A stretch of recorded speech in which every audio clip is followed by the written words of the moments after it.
Getting this live stream up. Getting some people in the room.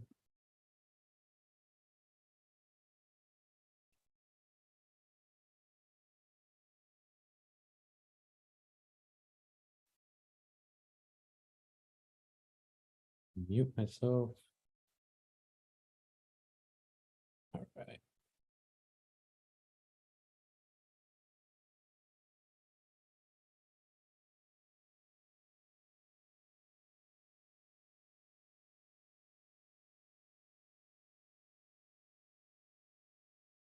I think we are ready.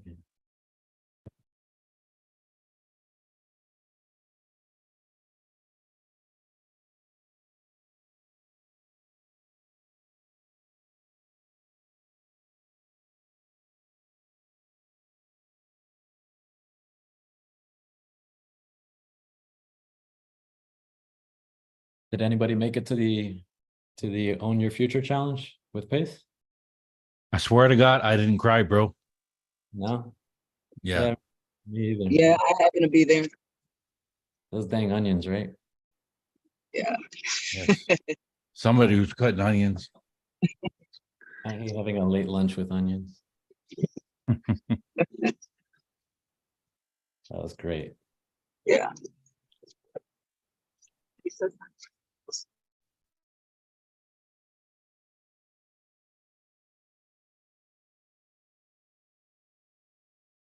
All right, guys. So as of last week, I feel like maybe I lost a few people because the quality of leads went down just a little bit. And this is just, it's completely normal. It does happen. But I want to make things clear with the way everybody has their own structure. So everybody has their own path that they want to take.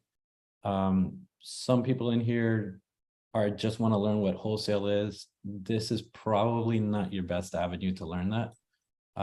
There's other leaders that do cover those type of things. But I just wanted it to be known that I just have my own reasons why I don't like wholesaling in general. Right now, with the way the market is dipping a little bit into the end of the summer, I've explained this to a few of you on our one-on-one chats. It's a little scary getting into a wholesale right now that you didn't get at the right price. So you know how fixing and flipping the game is, you have to acquire it correctly, get it at the right price, so that should shit hit the fan later on, you're covered. You've got some cushion. The reason I am not currently doing any much of cash wholesaling is because, in my opinion, and it's just my personal opinion, I've seen this wave many times, and every single year, kids go back to school in September and August. Nobody really wants to move September and October. So for the next couple months, even if I do find a good wholesale deal, it would have to be so steep, just because most of these fix and flippers won't exactly know their exit. They'll know they're flipping, obviously, but they won't know exactly what the number is that they can sell it for. Obviously, the number is always going to be what the highest market value is, and their numbers, their comparables are based off today's numbers. Before, when you're in an appreciating market, the last 2 years, even the year before that, 2020, 21, 22, every year there's been a little fear, but it's continued up, and a little fear, stable, and continued up. My personal feeling is this bad combination of politics, this last interest rate hike, and schools going back into session. I feel like this is going to be the kicker, where I'm not saying there's going to be a debacle and things are going to hit the floor, the ground floor, but there's going to be a stabilization, and there might be a little bit of a dip, where when we lock up a wholesale deal, now it's no longer at 70-75% of ARV. Everybody's been talking about 50 to 55, and I used to think that's crazy, but it's truly it. You have to lock up these deals around 50-60% to put your margin in, and then account for the unknown of what's coming in September and October. Everybody's been hitting Florida mainly because it's a hot market. So we get the benefit of, yes, a beautiful hot market that goes deep into the year, where the rest of the states start stabling off. We hold off a little bit longer. But in these coming months, this is just kind of like the perfect storm, in my opinion, where I think we're going to start seeing a stabilization of prices. And that appreciation that most flippers are always expecting and looking for might not be there. So they might be a little hesitant to buy from you at the right price. A couple of people have brought me some deals they've already locked up and asked me if I was a buyer. And normally I am. If we could get it steep enough, I would love to bring in a cash buyer. We'll JV on it and flip the property. No problem. I've been doing that for years. But my model has been pushed back and I'm holding just because we don't know what that unknown is. And I'm not scared of it, just rather not even touch it. I'll leave it to somebody else that maybe has 200,000-300,000 to play with and doesn't care if we miss out on 30-40 grand. My game right now is I'm trying to hold, buy and hold properties. I want to find these, get really, really good at subject to specifically low equity deals, because in these coming months, a ton of houses are about to come on the market because people still think they could get top dollar. And who are they going to for these sales? They're going to agents because they don't know any better, or they'll try and FSBO and do it themselves for sale by own. When they do this, when they come on the market, now with the market shifting and school back in session, the regular Joe doesn't know what we know here, us that are trying to get into the real estate investing game. They don't know that school's back in session, there's no longer the amount of buyers there used to be, and that there's going to be a flood of listings coming up. They don't know that. They just think, oh, it's still the summertime. Maybe the market's still hot. Let's give it a shot. But they don't realize that they already missed that path. I think if you don't put your house on the market in the next week or two, you're probably too late to get your top dollar number. Someone just asked about wholesale and creative deals. That's exactly what we do here. How's it going, Ken? That's exactly what I'm trying to teach everybody in here to do. If we could get good at wholesale and creative deals, now we're not locked by the stigma of being a wholesaler. It's like cutting people at the knees and trying to get a huge discount on price. We're going to be the opposite. We're going to be the wholehearted, good wholesalers that are coming out into the field and changing the game, in my opinion. We're not going to be the ones asking for a discount because we don't have to. I'm trying to teach you guys that with the leads that we're going to go over today, or if you've been in these past Zooms, what we're about to go over, a lot of these deals, they already need us. The realtor doesn't know it. The seller doesn't know it. There is no other option other than short sale for what we have coming into play. So when we come with the power of knowledge of yourself, knowing that what we're providing is a service and it's a good deal. This is not something that like you have to feel crappy about because yeah, maybe they could have gotten 20-30,000 more. They can't. Their mortgage loan is already at market value. So how in the world do they expect someone to pay over market value just to pay for closing costs and their realtor fees to get rid of the house? It doesn't make sense. So when we come on board and we start calling all these people, just make sure that you know you've got the power. The game is in your hands. Don't feel like they need you or they like, or just don't act out of desperation. Know that we have the solution and we can stand to lose a couple deals. I know it might not feel good right now and you guys are all looking for your first deal. Just know that that next phone call is probably the one, and they're going to be grateful that you brought a type of solution that we have. Don't hang your hat on something that might not be it. There's a couple of people that have brought me deals that have 120, 150 in equity. That, I don't know if you've watched any of Pace's videos, but that's considered a hybrid. That's a subject to plus a seller finance on the equity of the loan.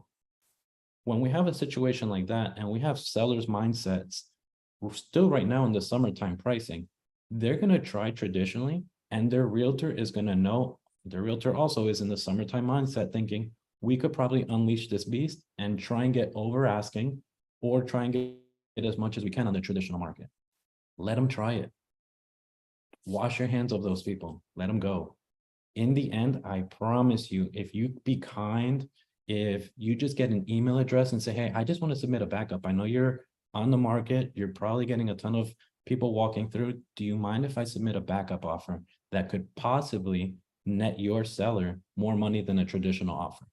Just get it in there. Just pitch it. See what they say. And if not, move on to the next. But I promise you, you're gonna end up being in the back of their head right before that listing expires. Or the seller or the FSBO, you're gonna be the one in the back of their head where you said, go ahead, be free. Try and get what you want. If you don't, I'm your backup. And they'll remember you for that, because everybody else, just like wholesalers, just like regular Joes trying to buy it, they're acting out of desperation and they're pushing people. Don't be pushy, because the person that's not pushy is the one that's going to be memorable. That's my 2 cents. That's all. I just wanted you guys to kind of get into that mindset of like, let's shy away. If you're here, at least there's other divisions, there's other people that are still going for those giant wholesale deals, and they're out there. That's just, in my opinion, not the way, your best way or your easiest way to your first deal. If you want to learn what SubTo is, if you want to learn the ins and outs of why agents are saying no, you've got to get on the calls with these agents. You've got to start texting these agents. You have to start understanding that just because they reject your offer doesn't mean you're like, you lose all your energy or you're in the negative. Yes, you didn't get the deal, but what did you get? You got a rebuttal, you got a learning experience. Now bring that to the table here today on Thursday. Tell me, what did that agent tell you? And we start learning from each other. There's going to be different rebuttals for every type of situation. And especially within the coming months, there's going to be, oh, my daughter's in school and I don't want to sell anymore, I'm going to end up keeping it. Or, I don't know, divorces and this and that. There's always going to be something different. Bring those here and we can address them and work on these things together. Don't feel like you're the only one going through them. I guarantee you, if you've got a rebuttal that you've never heard of, somebody in here has heard of it. So let's get to calls. Let's get to, actually, I'd rather go through questions. Does anybody have any questions that you can think of that you've come across? A few of you, I see a ton of you guys that have been in my previous Zooms. And I just want you guys to just be free, open up, feel free to unmute. This is nothing formal here, guys. This is like truly a room where you could just unmute and go. Just talk. Jose, if you did find a subject to seller finance and want to flip it, what would be good numbers to say, oh, this is sellable? You know what I mean? And how much would you sell it for? Because it's not a normal, wholesale deal. We're going to ask for 25, 30 grand. How do you go about that?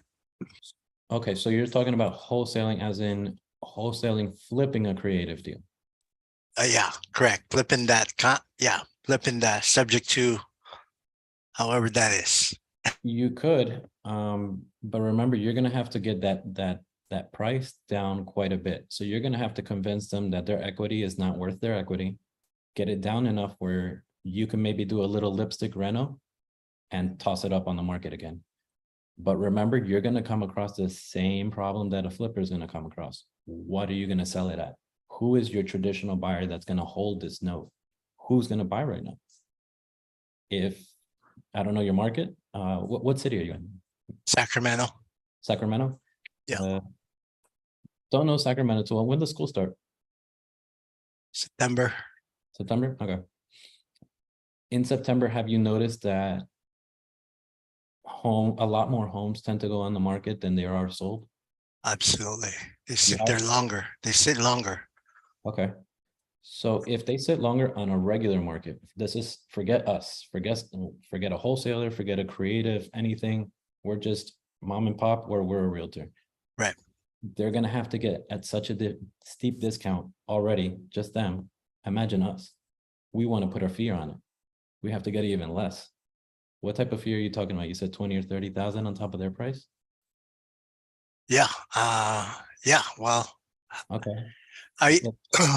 If we're going after subject to seller finance, are we keeping this or can we make money off of it? Because a lot of us probably need more cash now than cash later. Yeah. I'm with you. I'm only buying right now home runs. So don't think that I'm keeping all of these guys.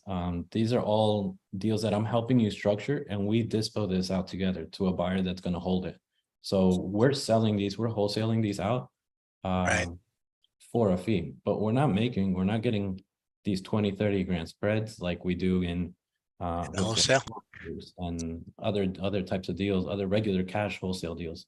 They make the bigger spreads, but they work much, much harder than we do have to. I promise you that.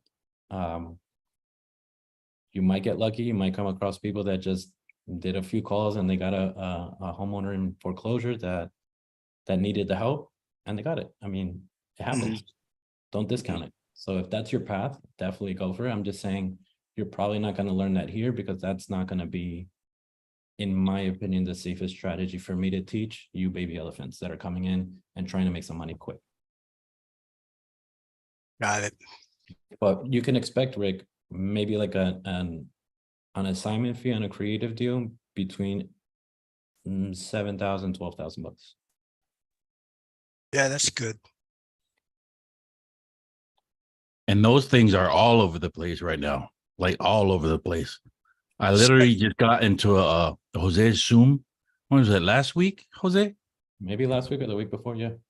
Yeah. And I've been wholesaling since 2014. And I know my KPIs as far as wholesaling in San Diego, super competitive market. And my numbers came down to a point where I had to spend all in all cash $7,000 in marketing just to get one deal. In San Diego, that was the amount for not just for the leads, but I have to be super compact on my numbers and be on top of every lead that came in.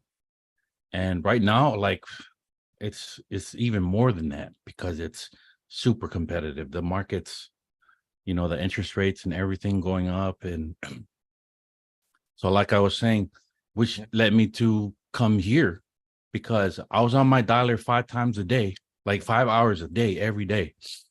And like I was spending easy $5,000 a month and calling people and calling all these other leads that are low equity, trying to get on the phone, and everybody's calling them, everybody.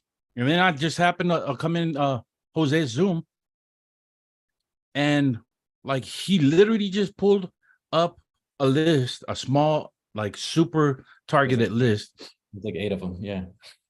And I swear to God, like the same day I canceled my dollar and I repurposed my whole marketing. And I've got more action like since then, like since last week, talking to all these people that are way better than the pool that I used to be in, because everybody understands wholesale because it's easy, but it's just so saturated, man. So saturated. Not to say that, discourage anybody from trying to get into that space and try to get your deals, but like I've been in that space for a long time, and it's ultra competitive. And I may not have a another list or another special way to get wholesale deals right now, but that's just from my experience and what Jose is teaching right now, man. That's like I don't even have to spend that much money. It's like basically free leads, and they're all over the place because I've seen it already. But yeah, man. So thank you for this again, Yeah, brother. no problem. Thank you for that. I really feel like that phrase work smarter, not harder is very true. And this is probably the room where you're gonna do that at. You're gonna work way smarter. You might take a little more time on each lead, but each one of these leads, they've already done the prep work. The market has done the prep work for this lead. Now you're just coming in and showing them that you can provide a service. You can be the solution for them.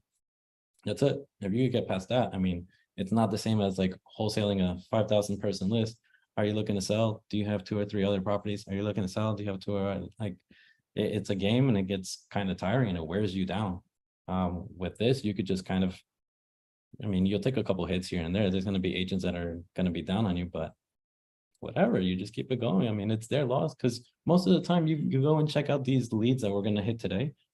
In a couple of weeks or a month and a half, you'll see that it's expired. They took it off the market. And you're going to be like, wow, what I told them happened. Yes, now you can go directly to the seller. Michael, how you doing, man? Hey, how you doing, Jose? Quick question for you. Doing well. Where are low equity lists low equity, leadless. What do you suggest is the best one? Do you have a source for it? Do you use? What do you do? How do you find them? I usually use PropStream, but my last couple of Zooms has been specifically on that, doing both, doing PropStream and how to filter through that. Okay, I'm in the Chicagoland market right now, so I kind of want to start around my area. Okay, how's the landlord? Is it landlord friendly? Not really, I don't think. No, Illinois is not, it's not land, it's tenant friendly here. So, you just got to, make sure when you put somebody in your property here that you do your proper due diligence with them. Make sure that they have a good job history, good credit score. As long as you make sure that they have a very good credit score, if they can verify some extra income that they have on the side, you'll be in pretty good shape. It's just when you don't do your due diligence, when you put the people in there, you just want to make sure they have no criminal records, not bad credit. So even though it is tenant friendly, you could still make it work. I know a ton of investors here that have a lot of doors that really don't have too many problems just because they do their proper due diligence. But Indiana next to me is very, very landlord friendly. So that's an area that I kind of am interested in starting to look to. And then like the Wisconsin too, by me too. That's from what I'm hearing, that's pretty landlord friendly as well. Okay, good to know. I didn't know Wisconsin was. Yeah, I'm not 100. I've heard some people say it. I really haven't dug into it. I mean, if I'm wrong, please correct me with this. I know Indiana's very landlord friendly, but I think Wisconsin is too, but Illinois is tenant friendly. Good to know. Good to know. Thank you, man. I appreciate the insight. Sure. Anybody else? Any questions? Yeah, I just have a quick question on so the equity that you have, right? Could you explain a little bit on how it affects the entry fee? Because I'm still kind of a little struggling with that number.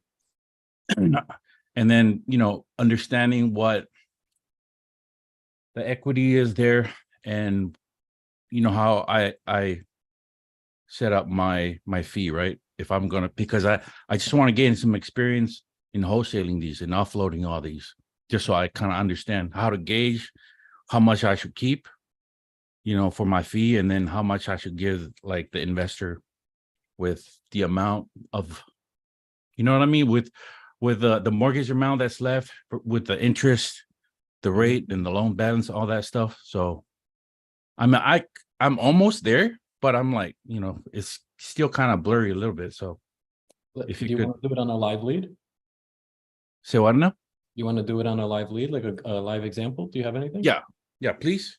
Yeah, I don't mind. Because I know how to gauge all the stuff and make sure that it's a lead. It's just that part where, like, how do I, structure my own spread Right. to be able to flip it and not come off as like, hey, this guy's asking way too much. That's true. I'm glad you're thinking that way. People could get really greedy really quick.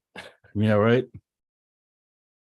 Because I Rob, still just want to do a bunch with you and submit it through you, and with the with the deal submission, I just want to be able to Yeah, man, let's do it. do a bunch that way. Let me share my screen real quick. And guys, sorry about that last week's one. I got taken down.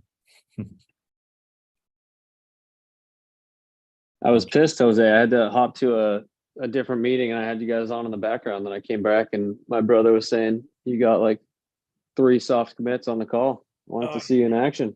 Yeah. We'll do it again tonight. I'm not scared. That's the beauty of this. You get so much confidence. It's great.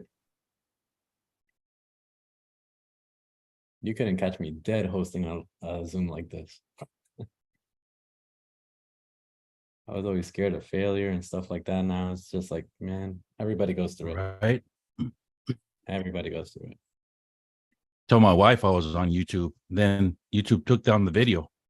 I'm like, nope, sorry. That's funny. Do you want me to bring up a lead, or you got something in mind? Yeah, if you could, I don't have anything on me right now. I was on the meetings all day. I saw you on there too. Yeah. Let's shoot for Memphis. Are you picking Memphis because properties are going down? Or are you looking at areas that may be more stable? How are you Oh. filtering the leads? To be completely honest with you, it was the first city that caught my eye when I looked at the map. Yo, I swear to God, guys, like these are all over the place. I was up like mostly all at night just looking at all these. They're all You over could the go place. Yeah, go anywhere in the country, you'll find them. It's just you don't want to go to places that people don't want to move to, because then who are you going to sell these to? Yeah. So that's Um, how I was practicing like since last week. I just literally zoomed in, get the list, and just practice looking at the numbers and all that stuff. That's it. Yeah. Can you guys see my screen? Are you guys seeing this prop tree? Yes. Yeah. Yeah. Excellent. Okay. Yes.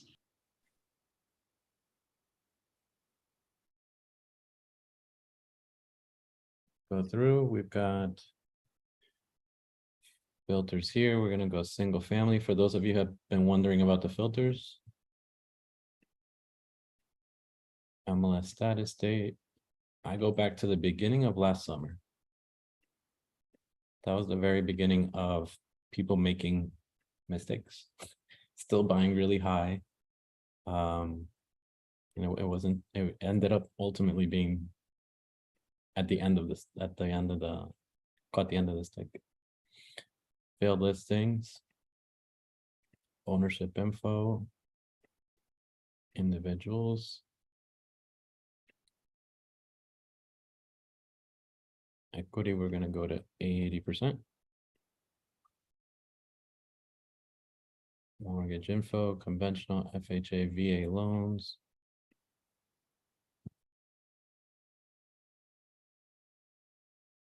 $21. Let's see if we go maybe.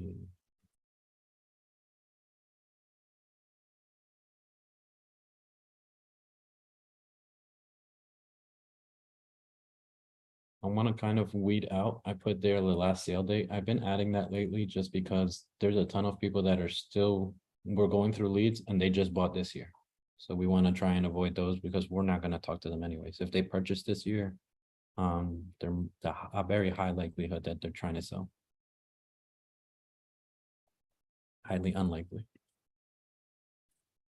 So we've got 19 here.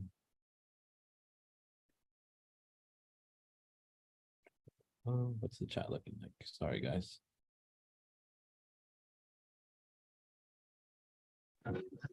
Hey, Jose, quick question on the last sale date part you just chose. Yes, sir. So you picked, I think it was October of last year. So is everyone that purchased since the beginning of time to October of last year will show up on the list that you're about to pull because of that one filter? In a way, yeah. Take a look. Take a look. What the What the heck heck is wrong? Oh, do you have on YouTube? YouTube? Can you say that again? Feels like you have. Feels like you have me. Hang on, I'm gonna. Who was that? Was that RD Browning? No, it's Clifton Ross. Oh, hey, Clifton. All right, hang on. Let me mute you real quick. So you said, what I want to show you guys is this.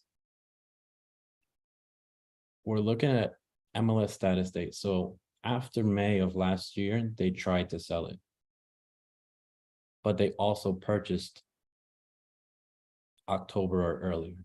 I don't want anybody that just recently purchased that also put it on the market last year. Because then we're going to get listings that they just put it back on the market, or someone that tried to sell last summer and then they're putting it back up. This kind of filters that out. That makes sense, Clifton? Is that kind of where you're at? Yep, that's exactly what I was asking. Perfect. Guys. I could get really picky and go to the newer properties, but I'm just kind of I'm going through everything. Am I admitting people? Okay. 4256 way more.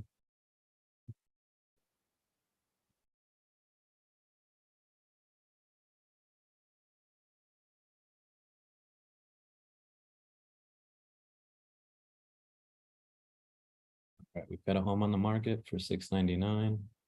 Estimate is 673. First thing I do is try and see what is that second opportunity. Contract failed due to unforeseen plumbing issues. Repair has been made as of July 27th. Okay, so this is a hot house because they've only been on the market 6 days and they've already went under contract and out of contract really fast. So that's piece number one of the story. They also they purchased this property at 650 last end of December.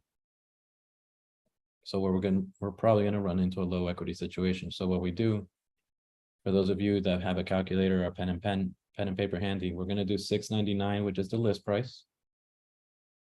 We're gonna multiply that by 0.93. We're gonna shoot over to prop streaming, reduce that balance, whatever number you get, that 0.93 number, we're gonna take it off of these two only because this is a credit line. If this was another conventional mortgage, you'd have to see if this is a lower interest rate or something similar to see if they refied. But this is, they pulled out money. They pulled out the cash already.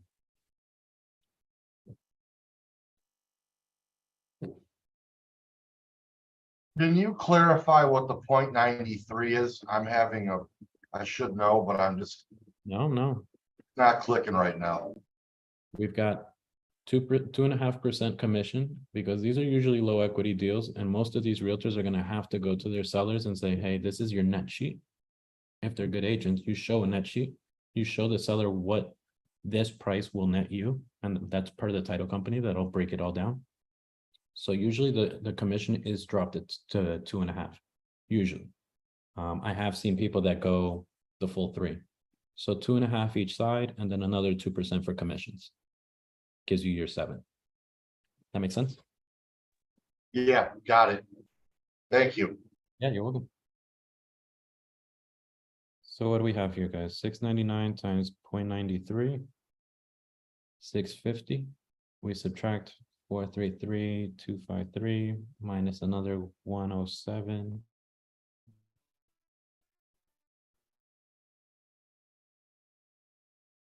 It's 9 and on a $600,000 house. This would be a hybrid. You do tend to come across these. It happens.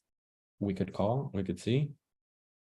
I'd say they'd probably be more inclined to do a hybrid deal just because they've already got cash in their hands. They pulled out the equity. So for them to let go of this might not be as difficult because they already have the cash on hand. And now we're just adding to that cash, maybe another $20,000, $30,000, $40,000. Now they have this plus what we give them. The rest is in payments. It probably wouldn't hurt. So think, put yourself in their shoes. They won't be as desperate to get the whole, whatever it would have been, 216,000 of equity. They would have wanted a huge chunk up front. They already got the big chunk up front by the credit line.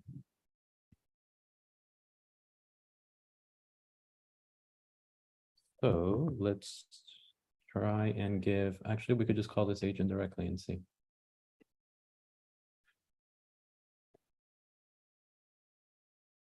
And keep in mind, guys, this is super fresh on the market.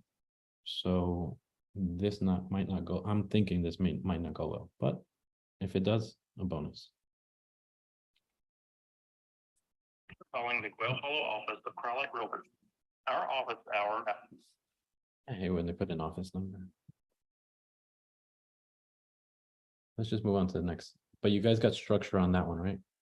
Is that pretty clear as to what we were looking for there?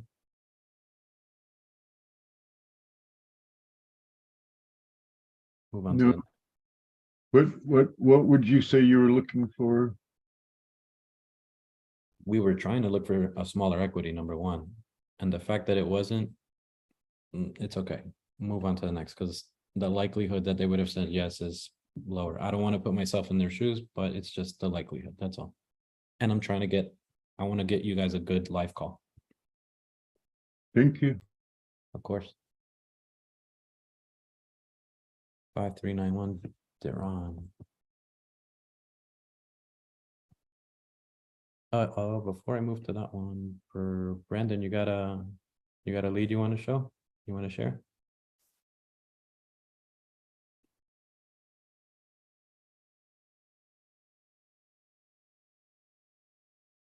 Bueller? Brandon? Hey, sorry, man. Can you hear me okay? You're good. Okay, cool. Yeah, I'm driving at the moment, so I apologize. So I just got prop stream yesterday, and I watched the video that you told me to about what you're looking for specifically. And I looked at a few properties, and I think I have, kind of the idea, but I was wondering, there was one I was looking at this morning, wanted to see if you could maybe take a quick look at it and tell me if it would be, a good one to give a call to. Let's take a look. All right.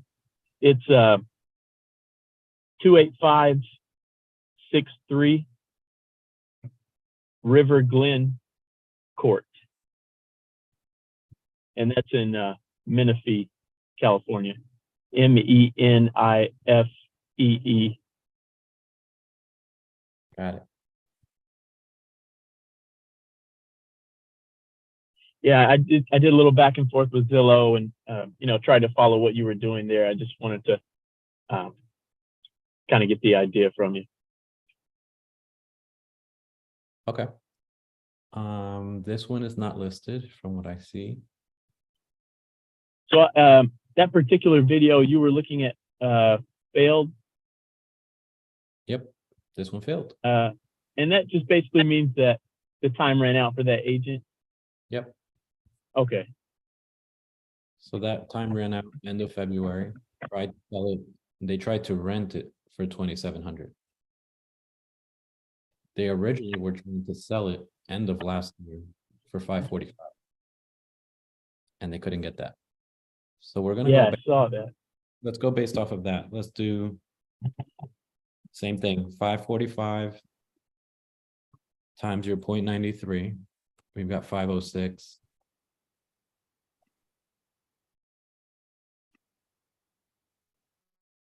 And we're going to subtract the mortgage loans. We're going to subtract 511,655. And they'd be paying $5,000 out of pocket to get rid of this house. Is that kind of what you got?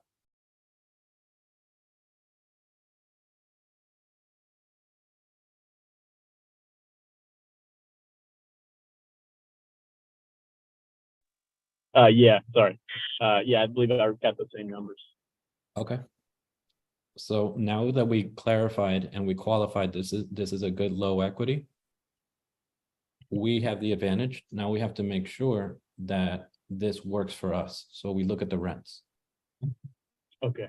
You've got a 2.8 loan with a $2,000 185 payment. So we're going to look at what this property would rent for. Really, all we're doing is we're grabbing 3 bedrooms and 1,593. The only 2 numbers I care about. Condition, you could kind of tell the year built right now. Just keep it in mind, but don't be a stickler about it, because we'll kind of get a range. Okay. 3, 1,593. I just completely exit out, and when you exit out, you're already in the area. I'm going to switch this down to 3 bedrooms. Another thing I did, man, it might be something you do already, but I manage a couple of apartment complexes. So Okay. sometimes I use Zillow. I believe it's called Zillow Renter or I forgot what it is, but if you punch in the address on that Zillow Rents, I think it will give you a specific kind of estimate on the rent on that particular property too.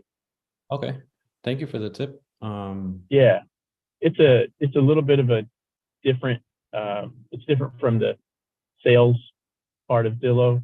Yeah, I've seen it, the property manager side, but I also I want people to kind of do it the manual way so they could learn exactly what we're looking for as far as days of Okay. contacts, houses it close by. We don't want to go over this highway. We don't want to go over that lake. We don't want to go too far. So probably the Gotcha. only three houses I would consider are these three: 29, 28, 29. So I'm just gonna look at the conditions of these. This one's on the water and is outdated, but it's got 36 contacts in 13 days. As long as your contacts are more than the days listed, it's probably a pretty decent price. Okay. 2850 there. This one is right in the same community. Also more contacts than days listed, 2800. So that's a good comp. Another one here, 31 contacts, 20 days listed.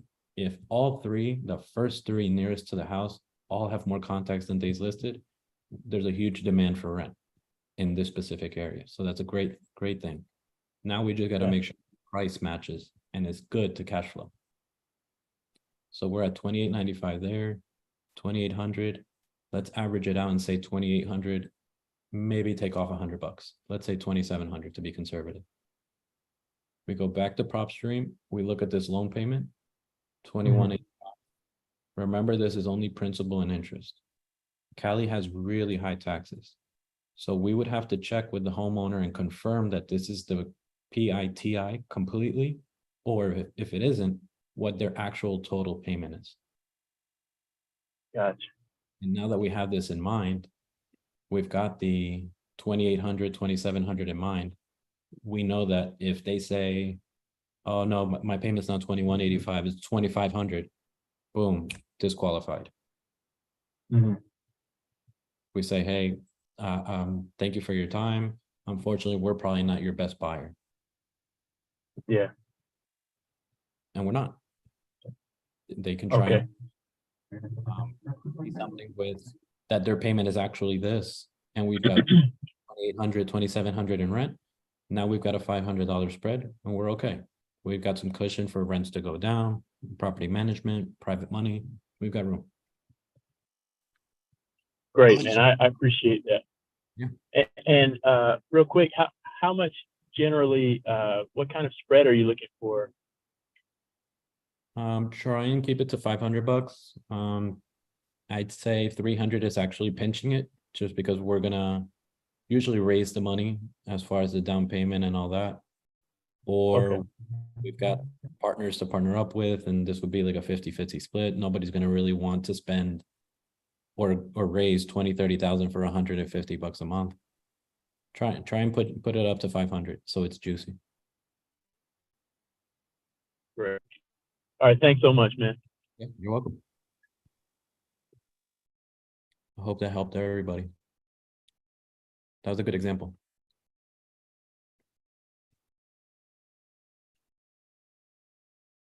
Kevin, sorry, let me get through. Yeah, I'll start with you, Ben. Kev, what you got? Hey, what's up, Jose and everybody? Yeah, I got one. It's actually in Memphis, 1028. Can you hear me? Yeah. Oh, 1028 Mosby, Mosby, Mosby Road. Got it.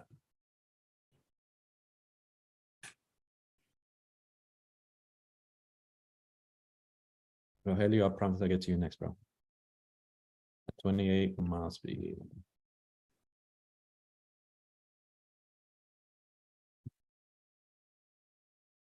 For those of you just joining for the first time, these people raising their hands, we've got Rob Saga. Is it Saga or Saga? Saga. He's good. He's a go-getter. He's also pushing very hard, knows what he's doing. Cav he's also sent me quite a few leads that are very good. They know what they're doing. Rogelio. These are all guys you should probably message and just feed off of them also if you can't get in touch with me. 1028 Mosby. Okay, what are we looking at here? This is nice. It's clean.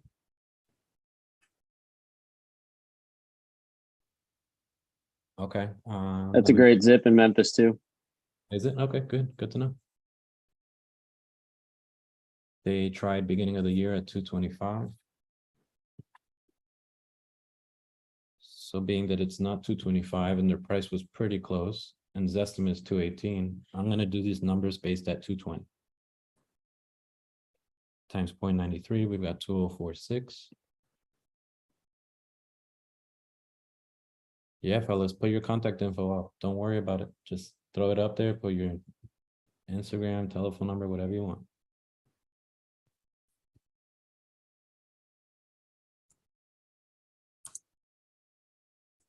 And we've got a 176.6 balance. So minus 176.6.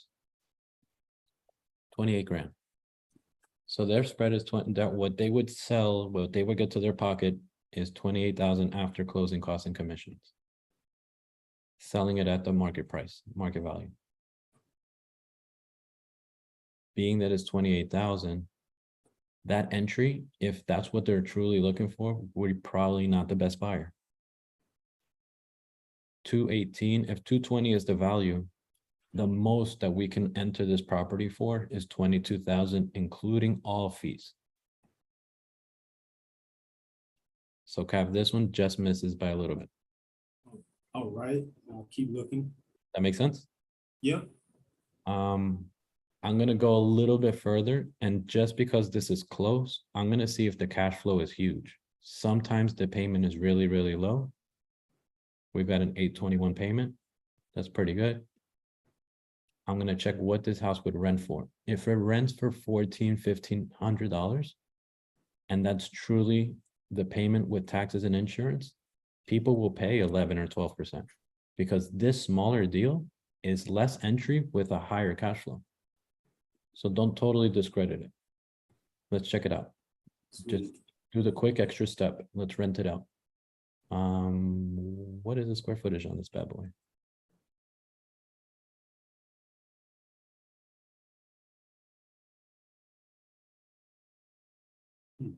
I'll look at prop. Nah, I'll check out prop 2,200 and a 4-bedroom. 4 bedrooms, great.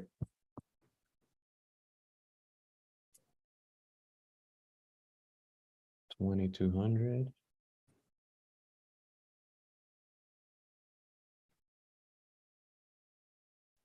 Smack in the middle of 22.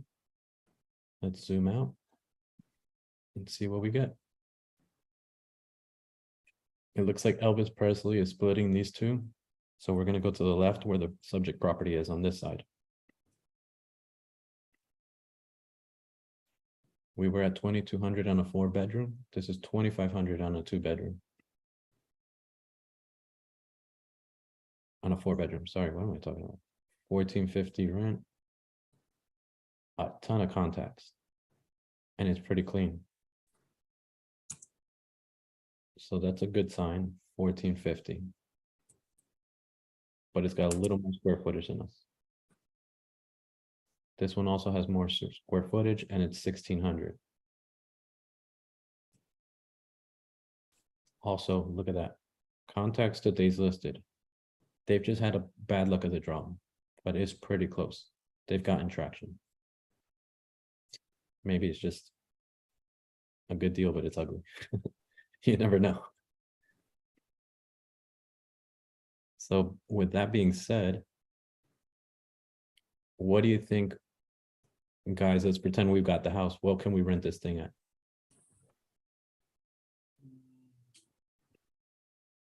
If that is a 4.3, 2,500 square feet, 1,450, and they're probably underpriced. 1,600. We could probably shoot for 16. No, I wouldn't go that high. I wouldn't go that high. I'd say we could start at the same price because this one has more square feet. and it's 1 story. But that still doesn't grant you more than $500. 1,400 and 900. Well, we've got $500 cash flow there. It's close. We'd have to see. Shoot, let's call the seller. We don't want to totally think that that's exactly what they're looking for as far as their walkaway number.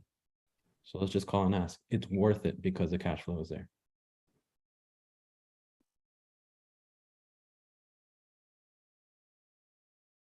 Thanks, Mike. Owned by a hedge fund. That's a good sign.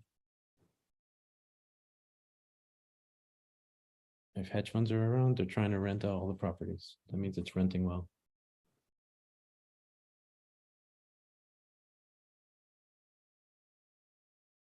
Owner agent. Landscape, rehabbed home.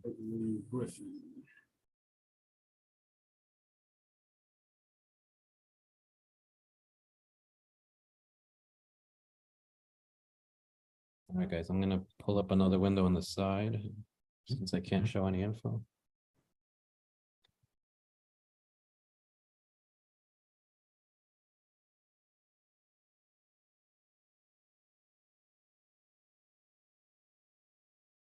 Did someone put on the Jeopardy music?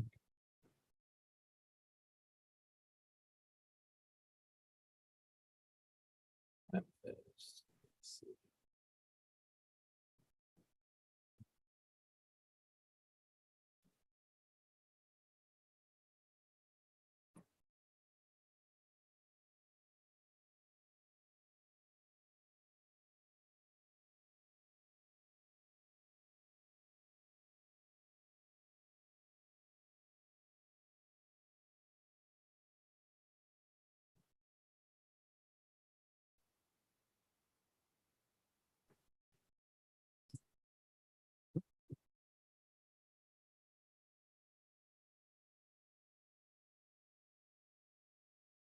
The number you have reached is no longer in service.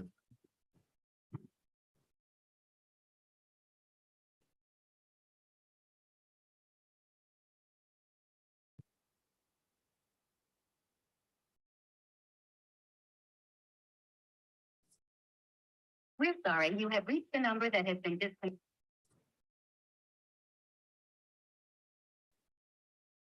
Keep it moving. Jose, you mentioned $22,000. Was that the entry number? 10% of the sales price? 10% of the value. So how much is this house worth? Is it 220, you said 220? Yeah. So you came up with 22. That would be your entry price? Okay. Yep. That's including any fees you want to put in there.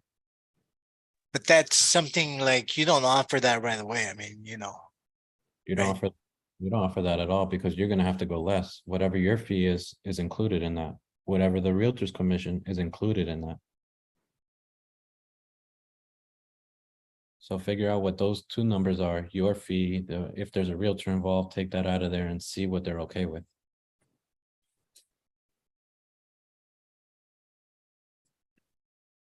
Rogelio, how's it going? Hey, Kev, put that on a follow-up. Okay, Thanks, man. thank you. Rogelio, you're up. What's up?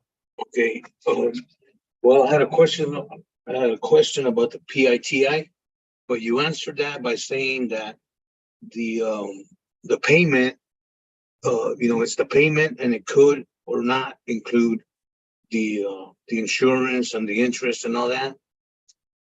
So how do we find that out to figure out the spread? Say that again. How do we figure out what spread? If we're looking at the payment, Mhm. the loan payment, to figure out the spread, but we don't know if the loan payment is complete, having insurance, tax, and all that included in there. Is that something the agent would know, or we would have to get that? So most of the time, don't rely, even if you were to ask, don't rely that the information is correct from the agent. That is kind of a question that's generally avoided in the business. Just because what they're trying to do is ultimately sell the property and get that loan paid off and put money in the pocket of the seller, right? Right. So there's no need for a realtor to ask a homeowner, what is your payment? Oh, I see. That makes sense? Okay, yeah, yeah. And then, the other question I had was, oh, I'm sorry. No, I'm just saying we're gonna have to find it ourselves. Okay. And then the other question I had, was, if, we find a property like that on PropStream and we go to Zillow to look at it, and it's off market. What exactly does that mean if it's off market, but it's on Zillow? What does it show up as? How does it look? You want the address? Sure. Okay, I know this one is kind of a stay away because it's the equity came over to 60. And I know you said to stay under 50. Yeah, try it, unless the cash flow is crazy. That's the address. Let's check it out. Okay, it's 2237 Leafy Point.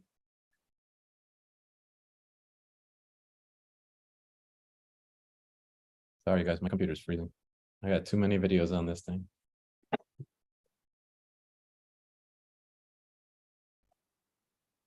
(2237). How do you spell the street?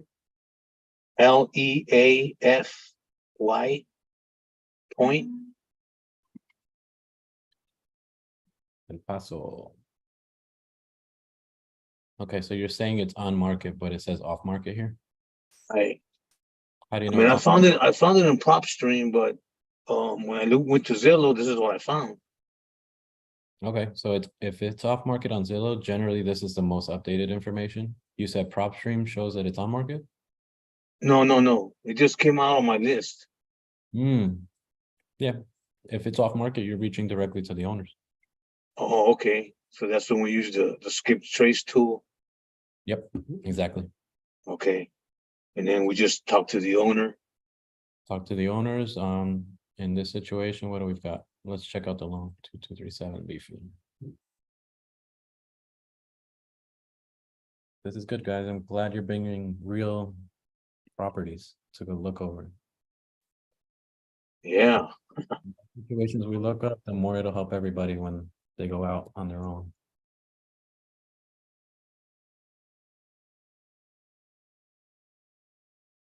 We've got a 221 loan balance and a 300 estimate. Right. So do the math. 300 times the 0.93 minus, what was it? 207? 221. 221. Okay, 50, almost 60 grand. Yeah.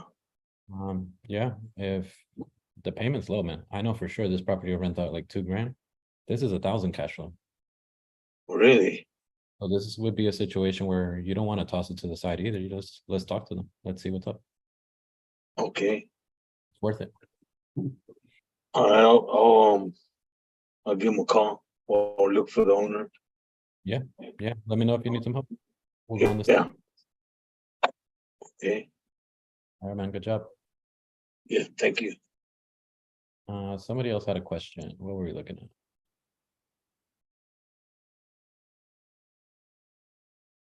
Greg, how's it going, man? Yeah, hi. Just a follow-up question on. Oh shoot, I'm sorry, I muted you. Do you hear me? Yeah, you got you. Yeah, good, great. So yeah, a follow-up question on this property. I'm new here and I'm from Quebec, and I was wondering, like, if, for example, taking this property as an example, if that goes through, the deal is concluded, does that help?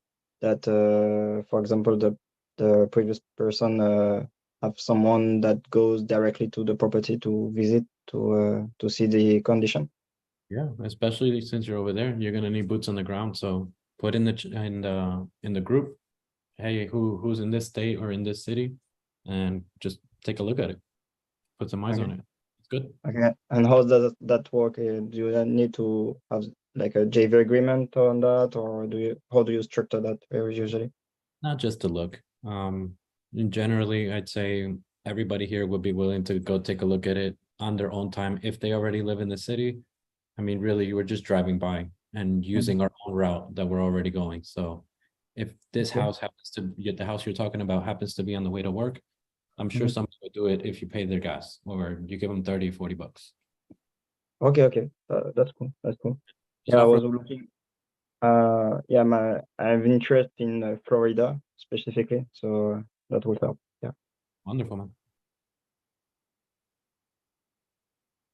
RD. Yes, sir. How are you? I spoke with you earlier this week about that property in Milton. I wanted to ask you in general question. Are you in the Tampa market at all? Depends on what for. Yeah, so it's like do you do any buy and hold there, or do you do fix and flip? If it's creative, I'll do a buy and hold, but I won't. I have a ton of people that'll fix and flip in Tampa. So if you need somebody, you let me know. I'm definitely. I can put you- Okay, gotcha. What do you think is a good price for houses out there in the Tampa area for fix and flip? You'd have to be at less than 60% ARV. Right. All right, I got you. Okay. All right, thanks. Yeah, you're welcome. Laura?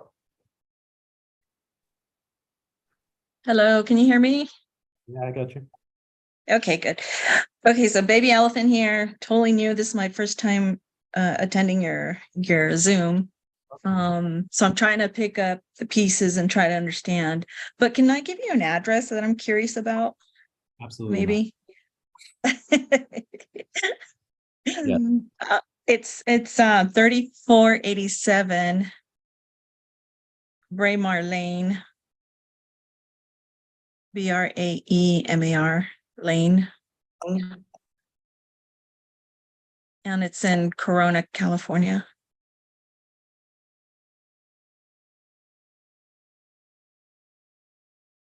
Not today, computer. Don't do this to me. Oh my god. There we go. 3487 Bahrain. Did I get that right? VAR? Braemar.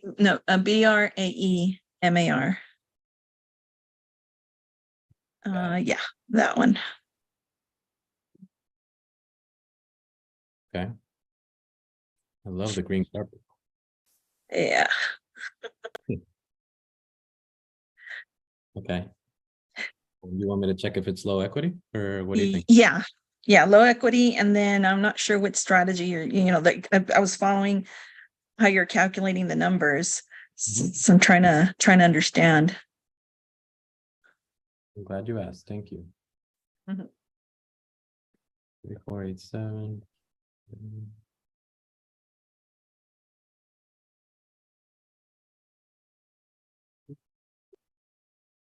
Okay, so when you're in PropStream, the first thing you want to do is click mortgage and transaction history. Wait, do you PropStream? Do you have PropStream or not yet? No, I don't. I have Privy. I don't have PropStream. Okay. It works better on PropStream, but if you have Privy, It'll be the same. try and look at the loan balances.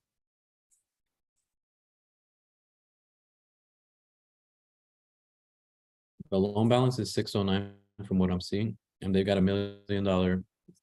They just removed Monday or Tuesday. So when you multiply the million by 0.93, you're around 900,000, I believe, something like that. And then you subtract the 610 loan balance. So you've got around 300,000 in equity. 300. Okay. So that would be way too much. Oh, okay. It's still, I'm not saying that it's a bad lead. I'm just saying it's way too much for it to be considered a low equity. Okay.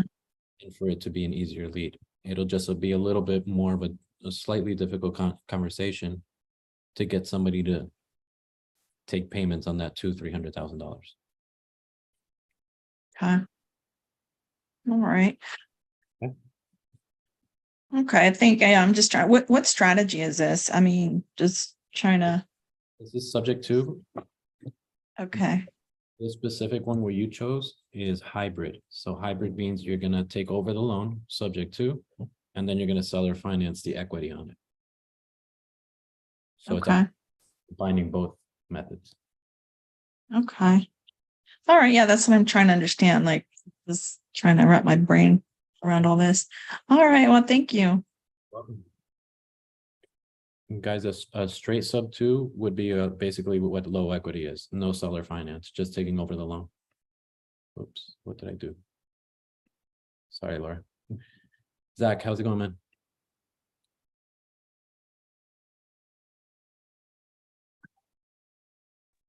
Doing great. Hey, brand new. Do you do multifamily as well, or just looking at single family right now? I want to say the wrong thing. I do multifamily. I underwrite multifamily. That's all I studied last year. Actually, almost to the day, I started underwriting multifamily last year, August, like 1st last year. Are you open to looking at a property? No, just because it's been so often that I've underwrote properties all of last year, even this year. The market is still hot for multifamily, so I feel like there's still people with unrealistic expectations on it. So Okay. I'll be passing on multifamily until December. Got it. Okay. Yeah, Appreciate it. Thanks. Thank you, Zach.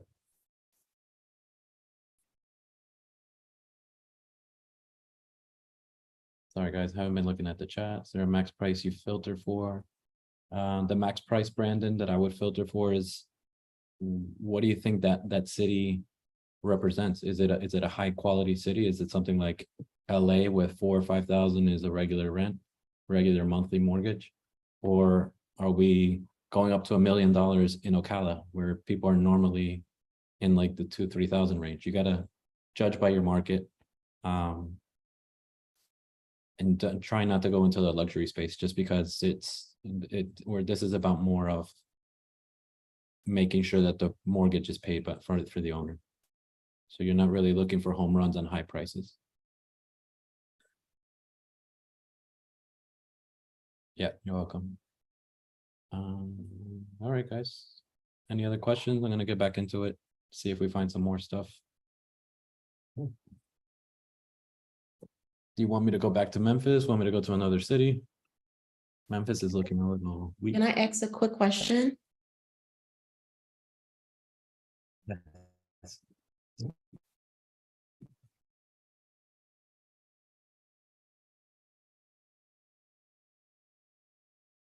I am so sorry. What is going on here? Can you hear me? Okay, can you hear me now? Hello? Yes, I can hear you. Oh, okay, perfect. Thanks. So I'm new to creative finance also, but in the area that I live in, I'm close to Jacksonville, Florida, and I'm seeing a lot of manufactured homes that are kind of like, they're not expensive at all, but they look really good on the inside. And I'm just curious if that's if that's a good market to kind of, do, you know what I mean? Like, is it good to like try to rent those out, like, take over a loan, or however you would, the end game would be the disposition, but that you could rent them out? Yes, just make sure that they're not too far in a rural area. You want to try and be close to a city as possible. You're going to find less mobile homes because you're closer to the city. But the reason you want to go to closer urban areas so that you can rent them out quickly. If you go too far up, there's probably not that many tenants looking. Okay. But yeah, they're not too bad. Don't discredit those. They have cash flow. All right, perfect. Thank you. I will ask you to be aware with insurance. They tend to be a little up there. for mobile homes, for the manufactured homes. Okay. I did see a lot of them. What's interesting is that I can't find them on PropStream, but so I can't determine whether or not a mortgage is attached to them or not. But I am seeing those lot fees, like $600 and something a month for a lot fee. Would that be considered in lieu of a mortgage possibly? Is that the way that works or what? I mean, you definitely underwrite for it, like if it was a mortgage payment, the same, Mhm. but doesn't mean that it doesn't have a mortgage payment. Okay, gotcha. But most mobile homes are owned outright. So probably the only thing they're paying is the lot fee. So just check and see. Okay. Thank you.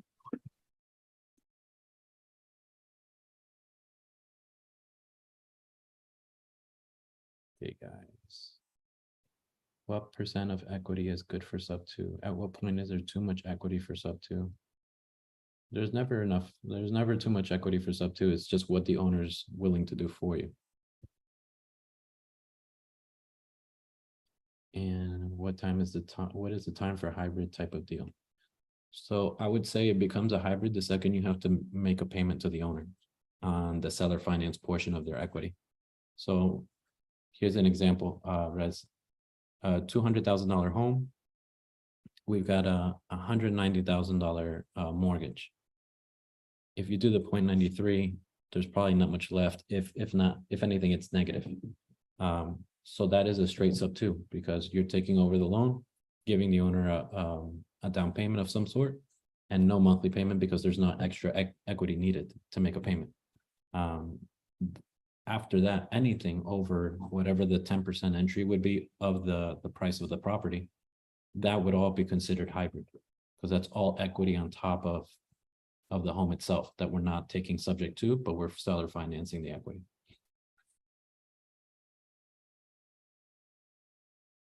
And this one's definitely going to be recorded. Yes, it's being recorded right now. All right, guys, can you guys give me a couple counties you would like? Let's get into the meat and potatoes. Jose, I just had a simple clarification, if you don't mind. It was like, I guess logically, I was thinking about it, like why specifically, what do you decrease? Can you hear me? Yeah, I can hear you. Oh, why specifically would we decrease like the agent fees, like to 2.5%?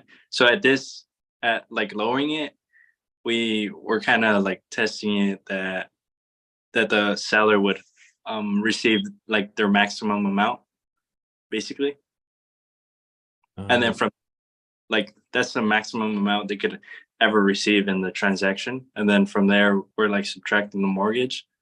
So like kind of gives us more room in a sense. No more room, but most of the time, just think of it put yourself in the body of a realtor, and you have a great heart.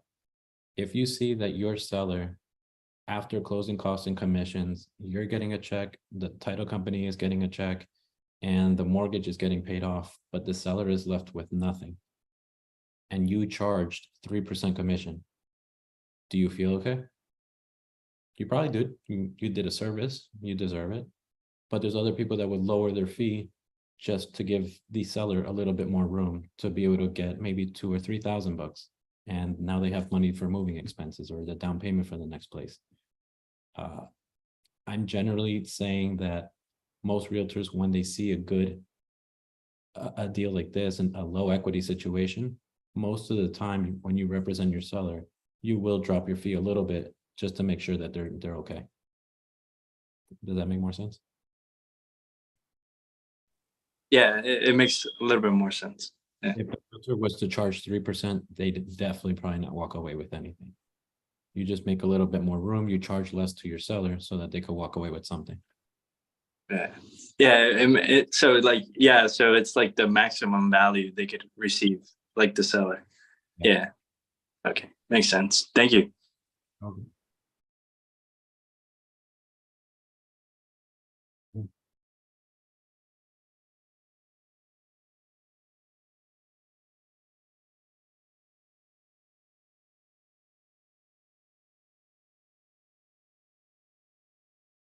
Good check.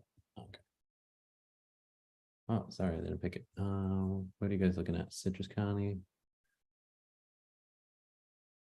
This recording, yeah. Taylor County, Wake County, Dallas. I'm gonna stay away from Citrus County just because Florida's swamped right now. I want to get you guys a good call. Let's go west. So the most west county that I'm getting right now is between Taylor and Dallas. So let's go with Taylor.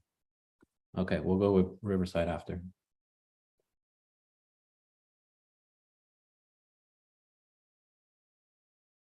Oh my goodness.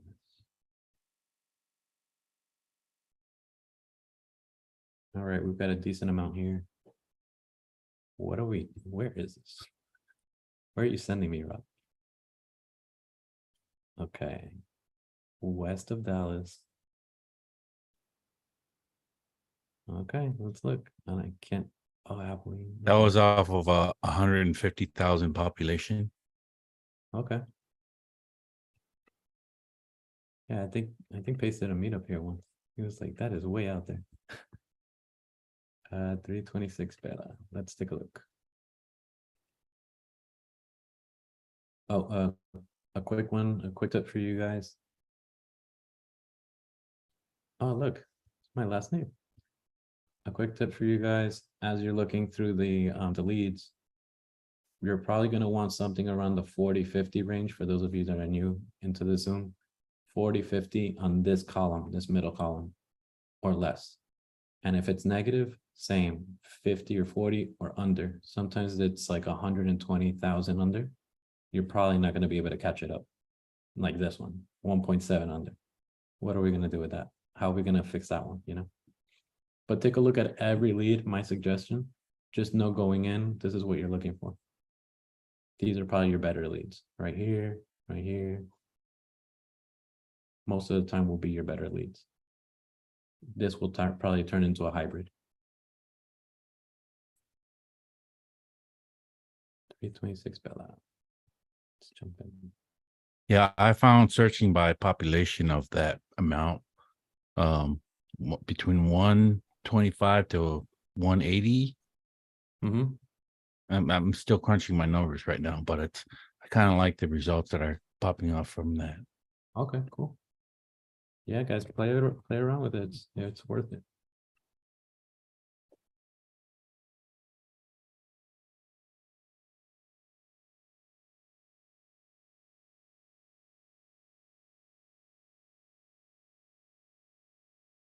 Okay, we've got a house that rents for around 2,000.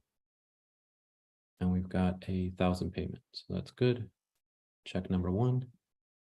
We want to make sure it's low equity, so it's not on market. So we're going to go off this estimate, 290.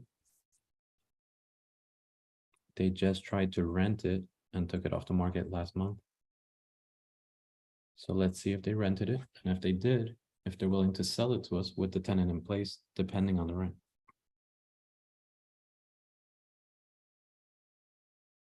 $291 times 0.93. Let's subtract their loan. 228,799. We've got 40 in equity, what they would normally walk away. So now we want to jump in, being that this is 290. We know off the top of our head we can't pass 29,000. Just a quick 10%. Move the decimal over one point here. So if we're at 29,000 max, and we want to make 5, 6, 7,000 bucks, we've got to be at 22, 20, straight to them, maximum. Does that make sense, guys? Want me to repeat that? Yeah, could you repeat it, bro? Anyway, Yes. No problem. So we're looking at this Yes. on this estimate, we're going to take 10%.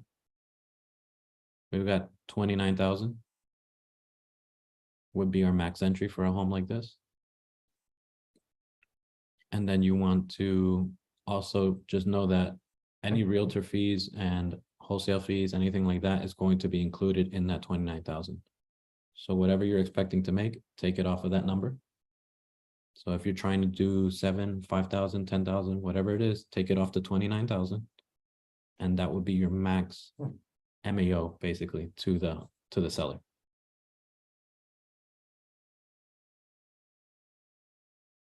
Was it the raising that money through private money?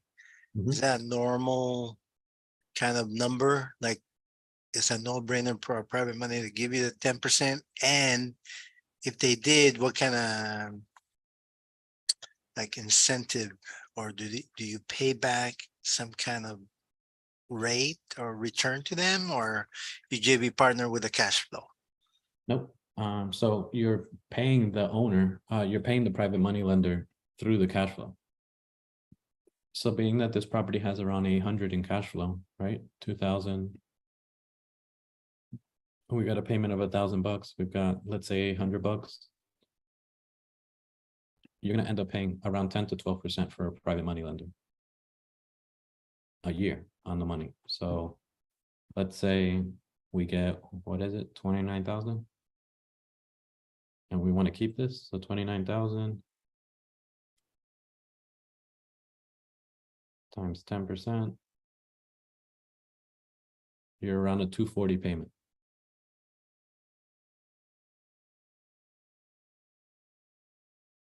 Does that make sense? That's a whole nother class, guys.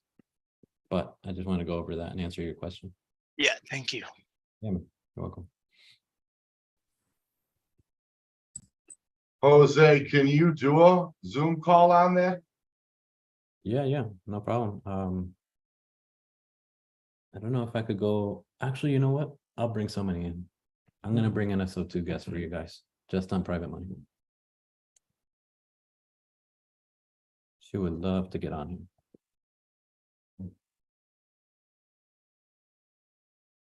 I'll try and get her for next week, if not the week after.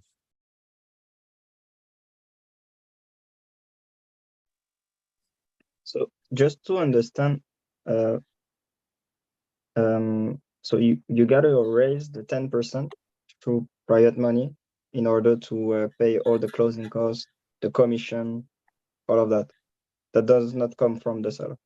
No. The seller, all they want is money out of the deal. Remember, they're breaking even, so you want to change it, and you want to put money in their pocket. Okay. Whatever money you're putting in their pocket, plus whatever you're signing for, plus renovations, plus maybe a couple of months of payments, you're raising more than 10%. Your entry is going to be probably raising around 14. Okay, gotcha. Thank you.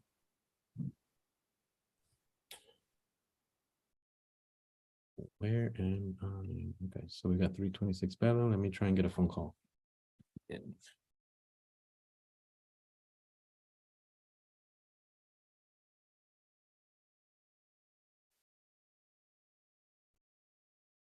How long do you think these deals are going to be around for, Jose? We're just getting started. It's going to start increasing. This is our low market.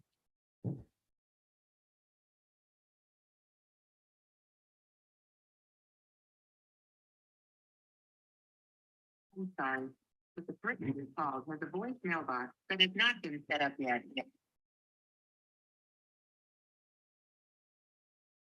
Yeah, being that we're in the summertime right now, everybody can pretty much try to sell traditionally. The subscriber. But that's going to soon go away if this thing slows down. If the rates keep going up or they just stay where they are, it's going to be our time to shine. Send a yellow letter. Postcard. The number you dialed is. I don't do any mailing. But you could, maybe. You just gotta be consistent. Remember, you're not gonna get any results on a couple weeks. You gotta do your farm 3-4 months of mailers.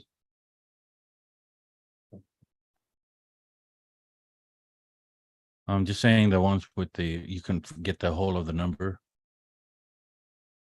Got it.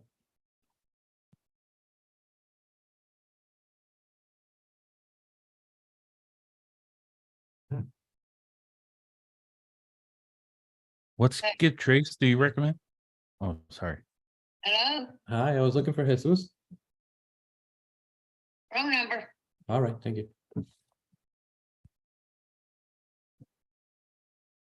were you guys saying?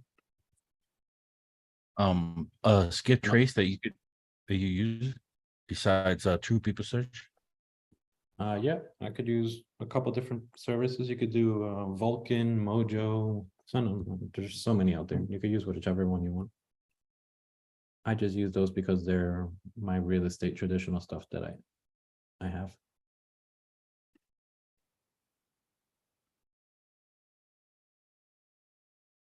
1026 Bowie. This is a tiny house. I am not gonna do this house. So guys, remember, most of the time, holy, never mind. Let me try it. $400 a month. I'll give it a shot. 26 Bowie. Well, the reason I was saying let's go to the next is because most of these houses, man, if they're just too small, there's not too many renters out there for it. But it depends on your city, I guess.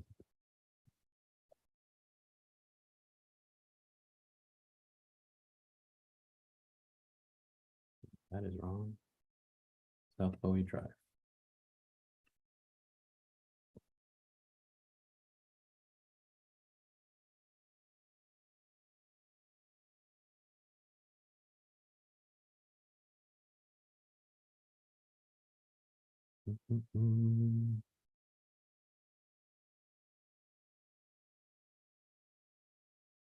Yeah, it says it's worth 79. They tried to sell it for 50,000 and nobody would buy it. Or is it on the market? No, that's weird. They did a price change and never removed it. I have no idea what's going on here. We got a 76,000 loan balance. I don't know that I would get into something like this. How's the area?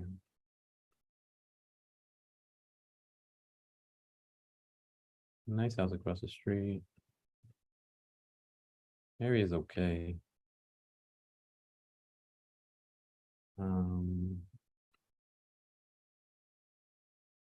That's a no for me, dog. Next, 4104 Corral. Once you start seeing, guys, that the potential, I've got a couple properties that are like 4,000, 3,000 square feet, 2021 built that you can get.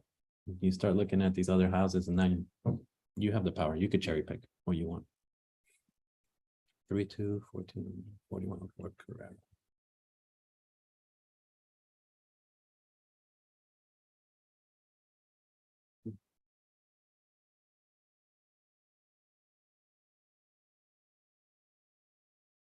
Thanks for jumping in, Edward.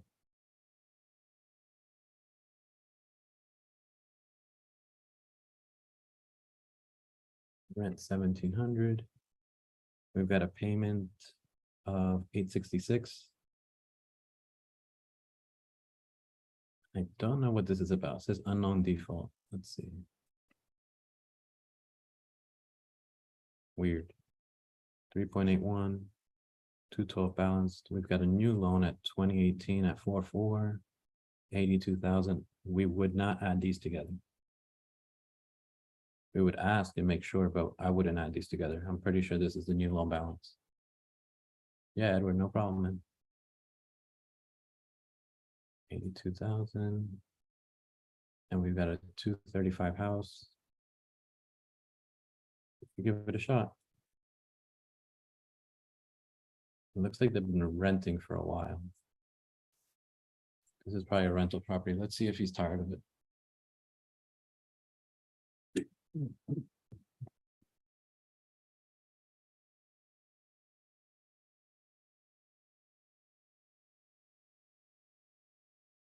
Abilene, Texas.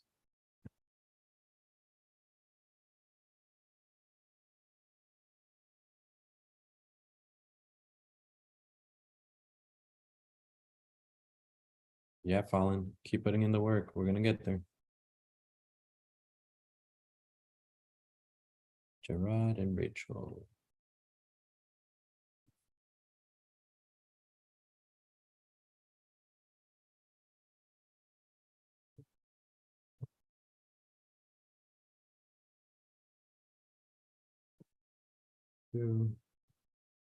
Oh, and to be completely honest with you guys, for the last week since the Please check the number and dial again. last call last Thursday, I'm on a cold streak. I am not getting any traction. I'm getting bombarded by people hanging up on me, too many offers. I just want you guys to know that it happens to everybody.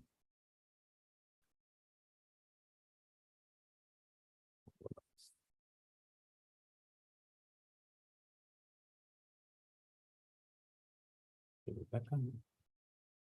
Rachel West.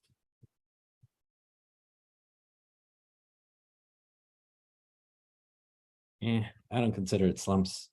It's just, I don't know. There's a phrase for this.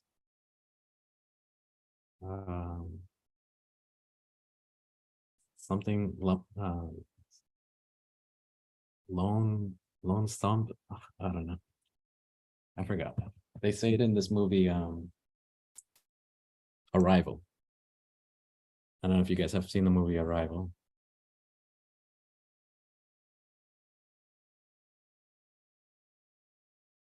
But they say this phrase in there that blew my mind.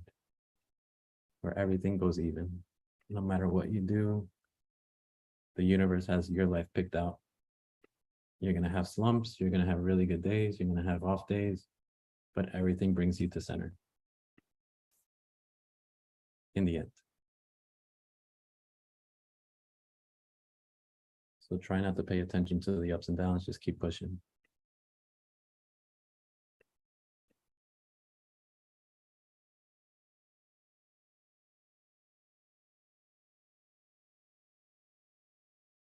Right.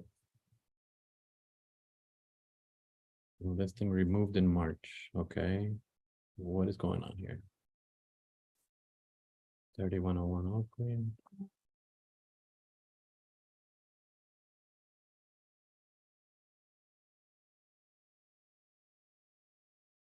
Okay, we've got cash flow here. Let's try this owner directly. 300 times 0.93 minus 215. A little too high, but we'll go for it anyways.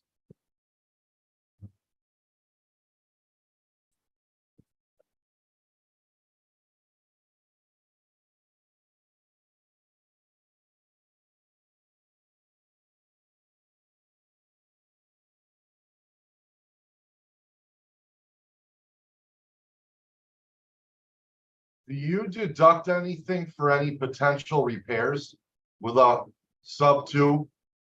Yeah, that's why I say 500 cash flow at least, so you can have reserves and your property management fees and your private money fees, everything taken care of. And that comes out of the 500. Yeah. That's not your true cash flow. Your true cash flow is after your expenses. So you're looking at netting cash flow, maybe like 250 or something like that, if even. Depends on your market. Yeah. It all depends. That's why I don't underwrite for that stuff. I just want to make sure there's a large cushion because every market is different. My property management is going to be completely different in South Dakota from Florida. It's just the fees are different. Yeah, it's very important to put aside money for repairs and maintenance, especially your CapEx, because that can come back to really bite you. More so the insurance lately. Very true, especially in Florida. Yeah. So yeah, we always take all that stuff into account. But that's more higher level stuff that you really have to worry about just to get the deal presented for now. But if you're in SubTo, absolutely. There's places where you can learn that.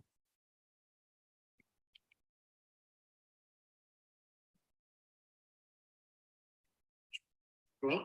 Hi, Juan. Yeah, hi. Hey, Juan. This is Jose. I'm calling about your property in Oakley, in Abilene. Okay. Yeah, I was just checking to see if you were still interested. I saw last year you were trying to sell it, but it didn't really work out. I'm looking for a property in the area just for me to kind of vacation and sometimes be around my family. No, Yeah. I'm sorry. At all? Okay. All right. Thank you so much. Sure, no problem. Bye. 18322 Park. Let me try yours, Ken. Hang on.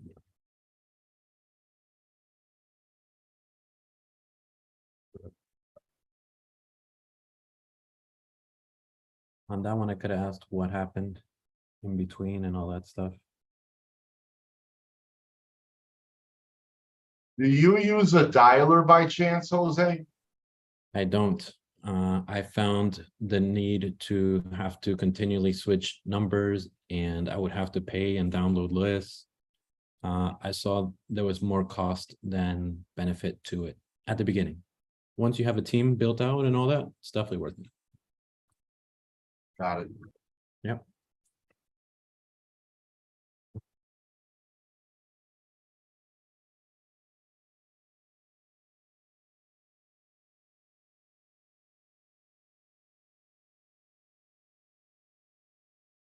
Beautiful house. 100 days on the market. They're improving the price, aka decreasing it.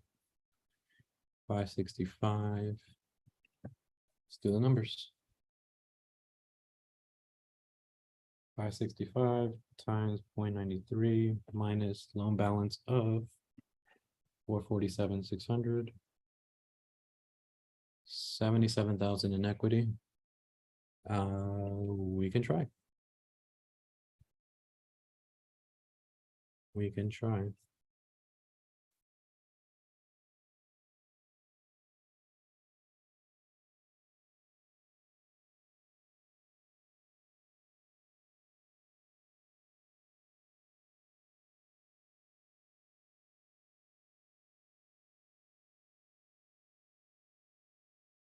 Brandon, you would just ask.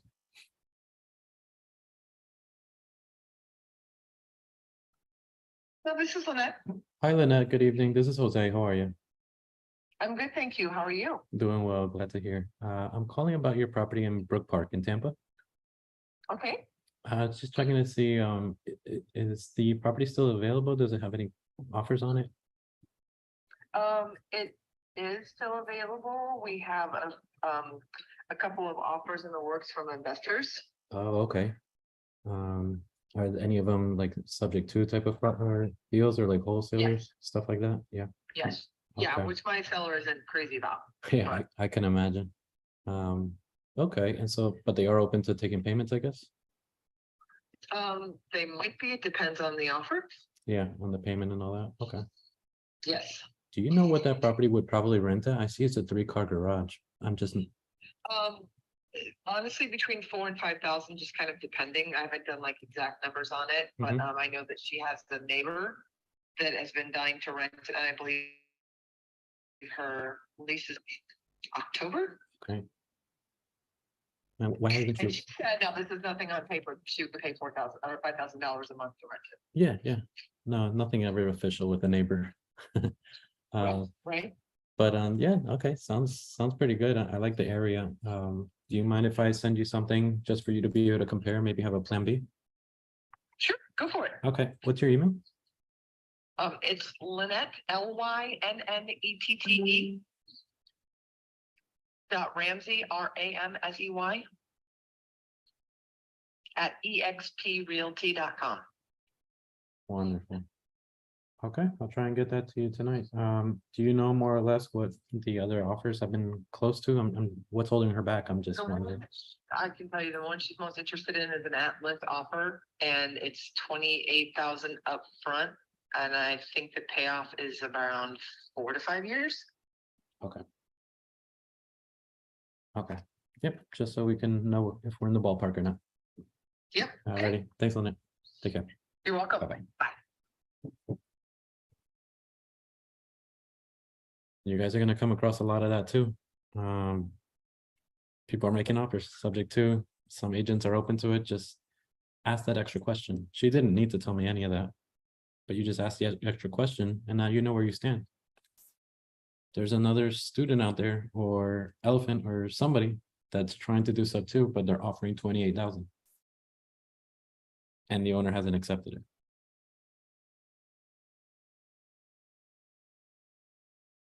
I'm not gonna say much more, but I'm pretty sure we can beat it. If they're open to it. I'm sorry for whatever SubTo student I'm going up against. Good job, Jose. Yeah. So your 10% is gonna come off of their asking price, right? 565, Jose? No, For the remember, max, for the MAO? for this, asking price really wouldn't matter because remember, she told us they're going full list price, but the down payment is really low. Right, the 28K? So we could come in But- and we could possibly say, okay, 550, but give her 35 or 40. Right. Maybe that's more attractive to them, maybe not. The purchase price, the end offer really doesn't matter. What always matters is the equity that's going to the pocket of the owner. Right. Because everything else is And on. they're open to like what, a 5-year balloon, 7-year balloon, she said? Yeah, she said Or did- 4 to 5 years. Oh, balloon. okay. So they're open to it. Probably her thing was the time frame, I'm guessing, because most students are taught not to go that low. But I'm sure that's why they went on a lower down payment so they could pay it back in time and then offered the 4 or 5 years. If we offer a little bit more down, I would definitely ask for the 7 to 9. Yeah, you should do it, bro. Yeah. Why not? Got nothing to lose. Give her a plan Right. B. And you set the expectation too. I told her, we'll just send it over and see if they're interested, like have a plan B. Keep us as a plan B. On the equity part, Jose, how are you figuring out the payments? You're gonna hold it for 7 years? Or is there equity left? Figure out the equity in 7 years. What do you mean? We're gonna refi this thing anyways. No, what I meant was you're offering subject to the current lien plus the 70,000, I think, left as an equity. Well, that's the thing. I think the last one is offering, we don't have to offer the full 70. They're looking at, So you're given, let's say you went for 40 grand you're right, because and the 30 is not mentioned, like because I'm buying it for 550. You're taking off the equity, is that right? yeah. Am I talking correctly? Is my math correct? Yeah, you're fine. Whatever that number is after the down payment is what you're making payments on. So whatever that number is, just calculate it and see if the time frame will make up for the money. You do the 30-year payments of their current mortgage rate, or yeah. I always try and mirror the loan, so I don't go 30 years. I'll do whatever that the loan is. So, for example, this one's probably 28 years. What is this? 360 term, 21. We would subtract 2 years from it, 24 months. We're looking at 300 and I don't know, do the math. Take off 24 months off of 360. Right. Whatever that is, we'll amortize it through there. Got it. At 2.8. Nope. Our payment would be at 0%. 0%. Nice. Jose, do you take your net cash flow and throw it right back into paying the loan down with these properties? So you get the mortgage down as much as possible. So in that 4 or 5 years, even if interest rates are still high, you're gonna have a lower payment because the loan pay down is much more now. The loan will pay down more, but you won't have a lower payment. Remember, we're fixed. Oh, that's right. It's a fixed rate. Yeah. Okay, that's right. Good. But it's definitely a benefit if you have the ability to do that. I would probably take 2 or 3 months of profit and throw it at the loan. Maybe more. It just depends on what your threshold is. Everybody has a different risk threshold. I personally would want to put some more in the savings account just in case something breaks. This is not a brand new property. This is from 99. Good point. Yeah, good point. So take a look at that stuff. And by the way, guys, Okay, this I have address a was question. random. Guys, this address was not random. This was Ken in the group chat that sent it over. So my man's doing some work. You see? Go ahead. Yeah, hi. My question is, being as the equity is 77,000, yeah? Mhm. And you're gonna offer more than the 28, which the previous people offer. Say for example, you offer 35 and you said a 7-year balloon. That's what you had mentioned just now. That's what the agent said. 7 to 9. But Okay. the agent said the other person is doing 4 to 5 years. Okay.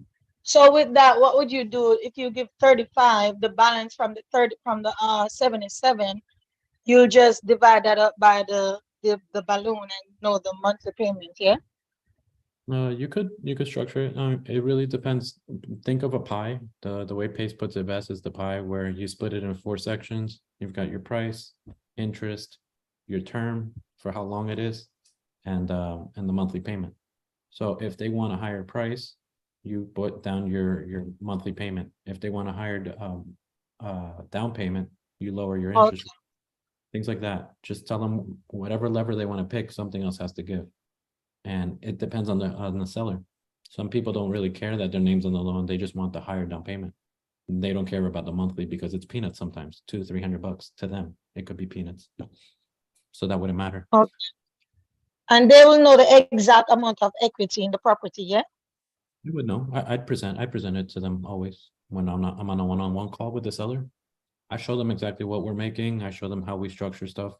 I put them on my side because I feel like if I don't get them on board with what I'm doing, I won't be able to get what I'm trying to accomplish. They have to see the profit. They have to see that I'm doing well so that I can take care of their loan. Okay, and is that what they will be getting, the equity only on the SubTo? Yes. Mhm. Okay, good. All right, awesome. Thank you. Up front, they only get the down payment and then the rest of it is Got it. monthly. And then the monthly payment. Got you. But Okay, awesome. they do get a second position note since the bank only has one position here, first position lien here. So stronghold first, and then you would have a second loan too. Starting date whenever we buy it, their name, and the amounts, loan balance, all the same, 0%. Okay, got you. Thank you. And guys, I put the deal submission sheet on the left in the chat. Ken put this one in on the fly, sent me a message. We looked it up and it's working. So I'm going to submit it. I'm going to submit the LOI, see what happens tonight, and move on to the next. If it works, it works. If not, we just keep pushing. Let's submit as many as we can. Just wondering, what is exactly a balloon? That's maybe a term I'm not familiar with. Balloon is when the owner gets paid their full amount of whatever they're supposed to be paid. So basically the agreement comes to an end and everybody has to get paid, whether it's the mortgagor or the seller. They get paid in full and then you refinance or you get another loan, whatever you want to do. Okay, so even though there is payment for like the rest of the equity, at this precise date, I'm sorry, there is a payment that is made to clear the debt. Yep, you have to pay whatever has the loan, whatever your monthly payments haven't paid down, whatever's left, you pay that all off. Oh, okay, got you. Thank you.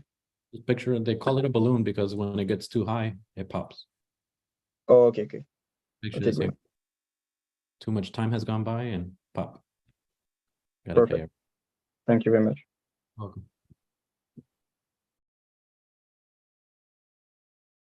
Let's go to the far west side. Somebody said California earlier.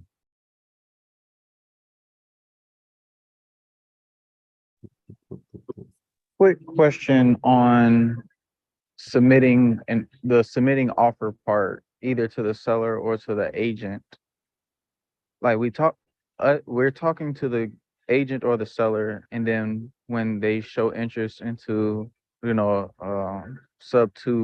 or a creative solution, we put it in the lead form, and submit the LOI, or or do we get in touch with them a second time with a official offer before the LOI is sent out? So most of the time, if they're even open to it and you submit the lead, I will call you or text you before I make the second round call. So I'm coming in as your partner. You don't know much about the money. I'm the money guy, and we figure out the terms. I come to terms with you on the line so that you guys can hear what I'm talking about. And then when the LOI is needed and we send it, I copy you on that also. Okay, because I was having a mental roadblock of, I didn't want to put my foot in my mouth and, offer too much on the first phone call, send it to you, and you're like, why did you say that? We don't do nothing of that. But all right, thank you. Don't offer anything. Just get them open to the idea of it. Make sure it's a right structure of a deal from what I showed you guys and taught you guys here. And then we go over to making it official and talking to them. But don't try and do it all. What the heck? Brandon, I'm getting Riverside County is all this. There's no way. I think my map is wrong.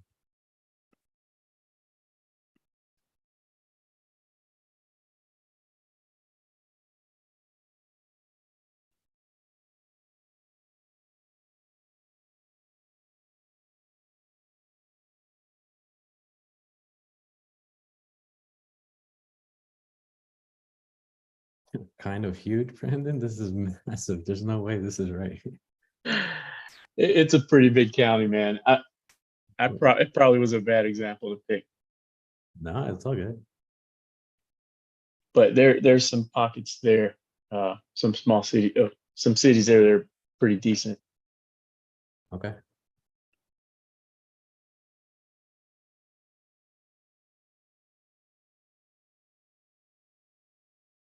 Wow, so many VA loans out there. 24884 Coldwater. Yeah, there's a base not too far from there Oh, makes sense. in California City. Oh, this is a gorgeous house. A lot of Air Force. Look at this thing. See? Why would you go after those other huts when you could get a house like this for the same price, same energy, same conversations? All right, let's see what's up here. This is probably too much equity. They just removed it a couple weeks ago at 659 under market value, so they were reasonable. So 660. Ooh.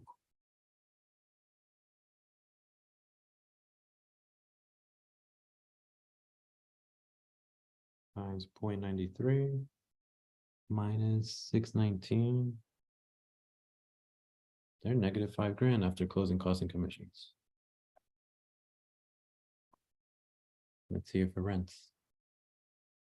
2624, 4-bedroom.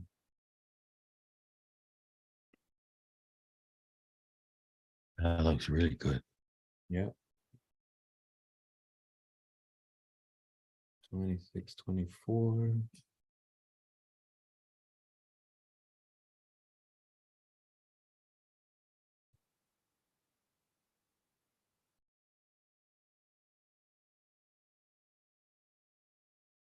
Not that many contacts, so we probably want to be around 37. Let's check another one.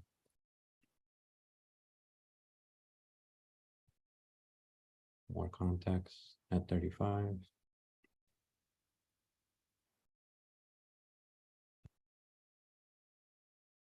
Good, 35. $4,000 seems to be too much. How many contacts did you say per days on the market? That's good. Make it greater, equal or greater Okay. contacts.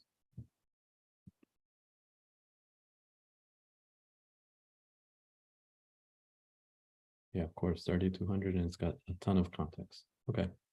So we're thinking 3,500, 3,600, and we are looking at a 2735 payment. We are going to try and find out if that includes taxes and insurance. But at least we know what the cash flow is. Was this thing listed? Do you guys remember? No. Okay, let's call the owner.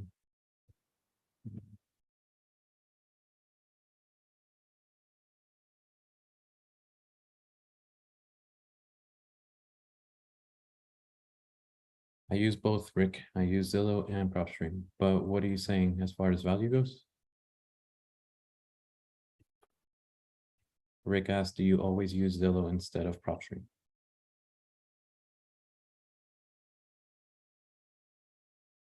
Two, 4, 8, or cold water.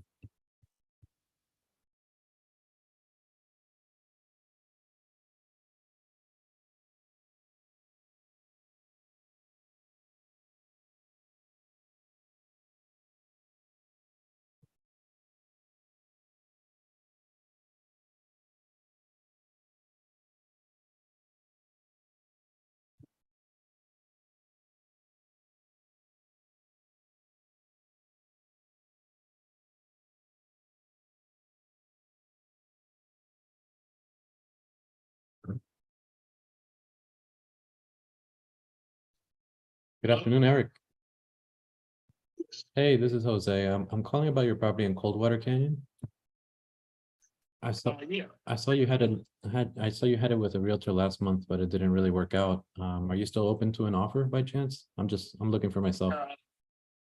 No, we're it's not, we're gonna stay put where we are right now. Okay. If you're thinking of moving, is it okay if I send you like a plan B offer just to take a look at it whenever you guys want it? Sure. Yeah, okay. What's your email? E Arnett, SEARNETTE 82. That's at yahoo.com. Awesome. Okay, I'll get that over to you. Thanks so much. Okay. All right. Yep.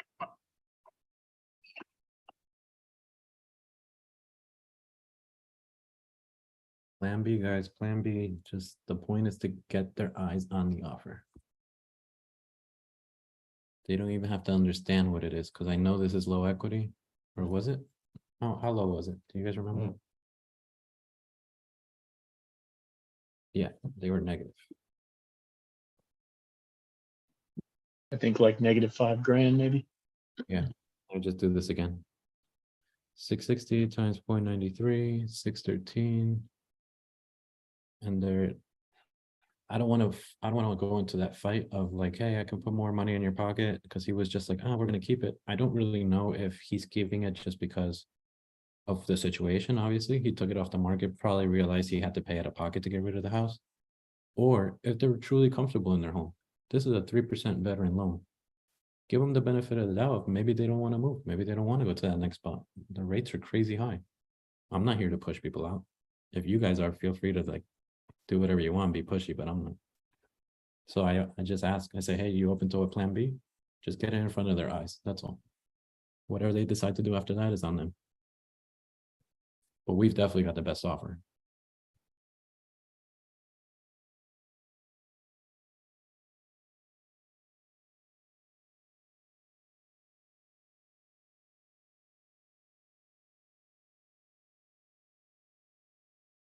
Okay. Sorry guys, this is money and I want to make sure I get these LOIs up.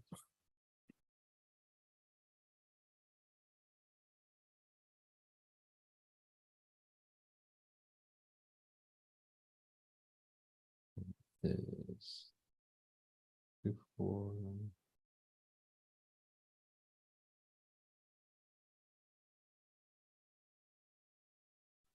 All right, so how many conversations would you guys say I've had so far? Conversations to phone calls. 240. 5 out of 12 or something. Okay, how many would you say have been decent conversations? 3. Okay. That's about 20%. Mhm. And this is on the fly in areas, and I've tried all different areas. I haven't even hit the same city. Yeah. It all comes down to it's all experience, so I would say they're all good calls, you know, because you're gonna learn something on every one. Well put, man. That's how I think also. Every single one will make you better. Right. Win or lose. Someone just bought this one. Oh, never mind. It looks like they got a credit union. Maybe this is an equity line. Take a look at this, guys. I was about to dismiss it because it said June 7, 2023. But whenever you see a higher rate and a smaller amount, it's usually an equity line. But we'll call and confirm anyways. 84684 Lago Brisa.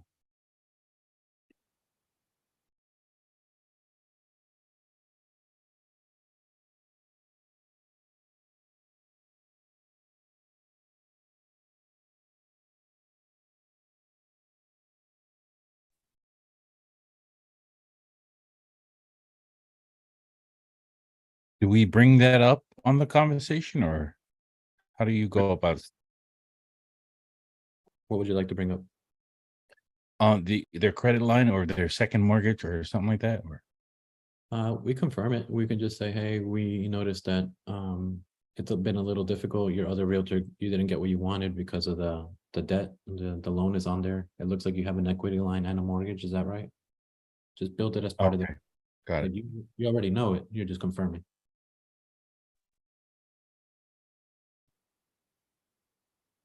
And they'll correct you. When you say equity line and it's not, they'll tell you. Okay, this one's on the market. Are you guys doing the math? 860, 93. And then we're going to subtract both of these. 521, 676. And then we're going to subtract 77839. And then I think I did something wrong. Yes, Fallen. For failed listings, we just skip trace the owner.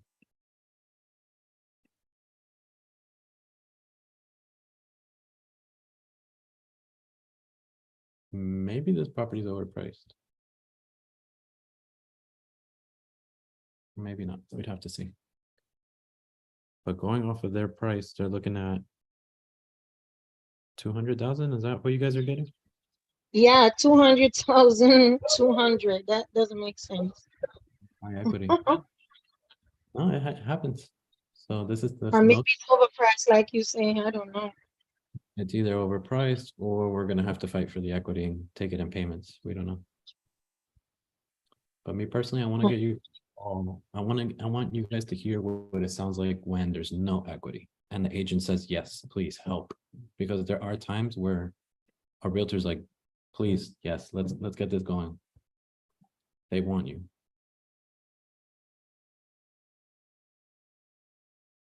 And if they can't sell on a negative equity situation, what do you offer the realtor? Like half the commission? Less than half? Usually half.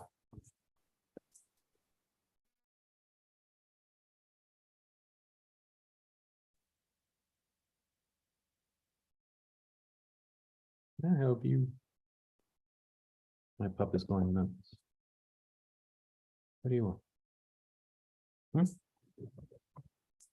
Uh-oh.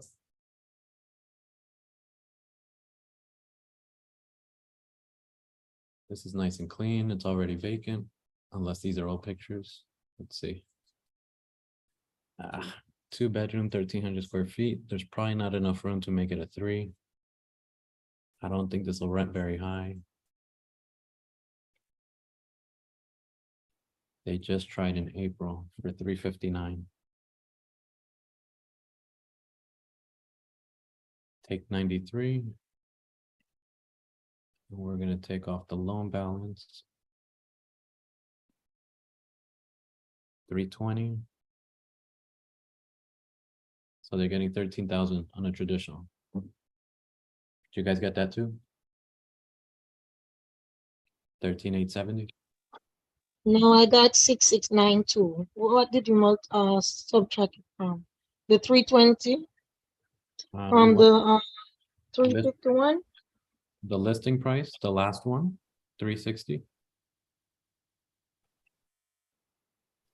By the 0.93. You say 360 or is it 351? 360. Oh, I did Oh. 360. Yeah. Oh, okay, got you. So correct then. And then we subtract the loan balance. And we got 14 and change. And anybody want to answer what our entry fee is going to be on this?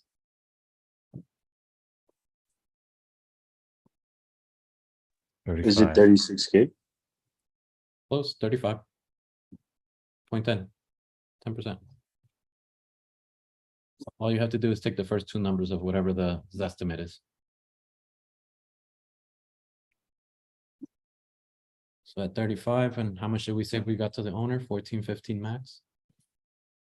Plenty of spread if they want to sell. We could even offer the owner a little bit more. Can you repeat that, please, Jose?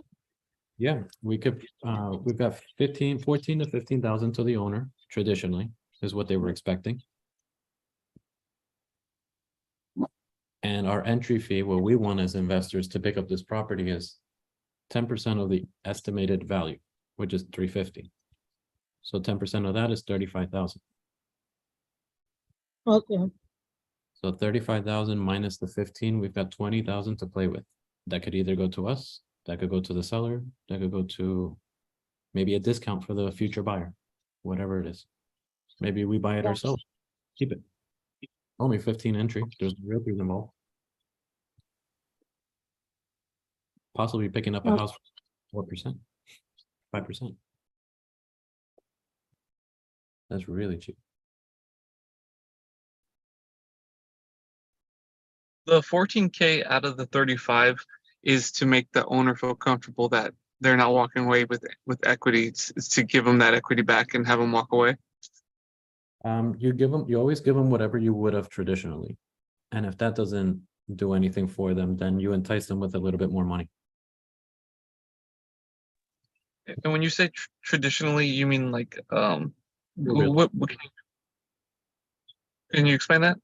Through a realtor, if they were to sell it with a realtor traditionally and they got a full price offer, 14 to 15,000 is what they would have gotten. Okay, and that's based on the percentages that you just did. Hey, Jose, Here's I a guess I'm still lost. Yeah. The closing sorry, bro. conditions that they. No, you're fine. So the 10% entry fee, is that just a personal preference for you? It's pretty standard across the board. Gotcha. There are investors out there that'll do 14, 15%, just making you aware. But I'm trying to teach you guys that the right way, the lower, more stricter way, so that you have a bigger buyer pool. I don't want to show you guys that it's to underwrite it at 15%, and then you guys are left holding a property and we look bad. We don't want to look back to these sellers. We want to look like we can actually perform.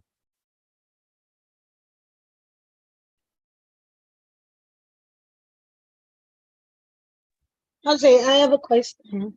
So I noticed you used the 360, yeah? That's what you use times the 0.93. But then when you want to do the 10%, you use the Zestimate, which is 351. Why did you do that? Because whoever buys this property is the only thing they're gonna get is the future value or the current value, which is 350. The 359 is an invisible number that the realtor it's just a situation we would have proposed to them. Their realtor told they could get 359. Sure, let's say that that was the correct situation. Let's take the numbers based off of that on a full price offer, which they didn't get. This is your best case scenario. And then we compare it with ours. Okay, and then when we did the subtraction and everything, the 14,800, which the seller would have gotten, you left back 20,300. You said you could offer them more? Yeah. If, okay. There's room. And because- they, like you said earlier, they'll be able to see all these figures. Depends on your personality, depends on the person. Sometimes all they need is to walk away with like 5,000 bucks. At least Okay. you want. You're not doing anything wrong by giving them exactly what they want. Yeah. All right, awesome.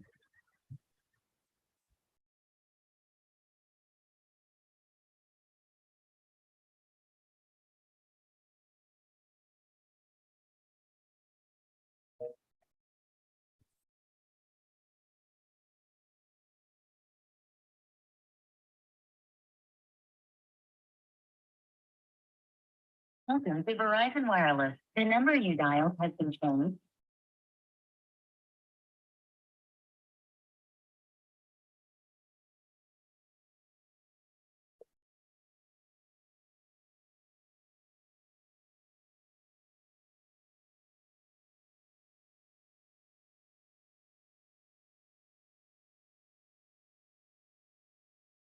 We're sorry. You have reached a number that has been disconnected or is no longer. Okay, one more number.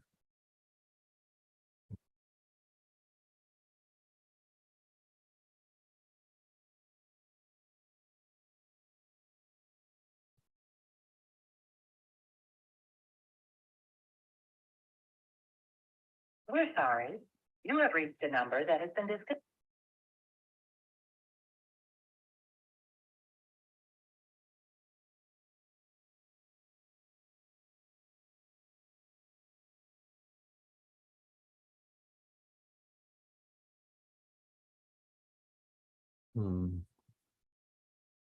Got another Frank here. 180, 3453. Yeah, I tried all the numbers. Okay, on to the next.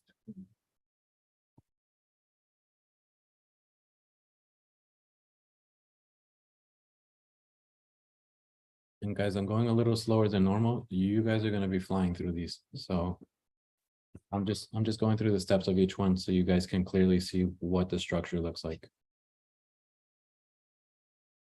If you can't get a hold of them, have you ever called the old realtor and see if they'll get you a number? Yep, all the time. Actually, I think I did that one with one deal with Rogelio up here. That's in the chat. I think we got the old realtor back on board, or we didn't go around the realtor, something like that. Yeah, man, just try and do good deeds out there. It works. For properties that you want to follow back up on, do you put them in a spreadsheet, or is there a simple process that you have to kind of follow up with those leads? There's tons of free systems out there. You could use Monday, Trello. I personally have a CRM that I put them in. That gives me reminders, but there's a ton of free stuff out there. So I would suggest those two, Monday or Trello. Thank you. Yeah, you're welcome. What was the second CRM? It was Monday was the first. Yep, and Trello. Can you spell that for me if you don't mind? T as in Tom, R as in Robert, E, yep, there you go, Rob, LLO. All right, thank you.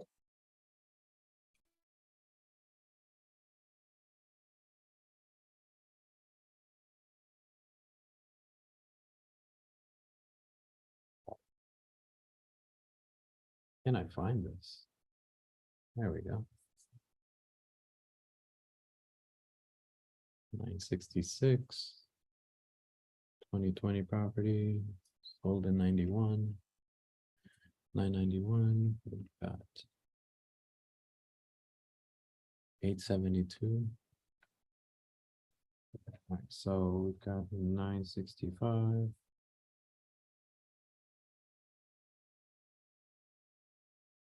It's 872.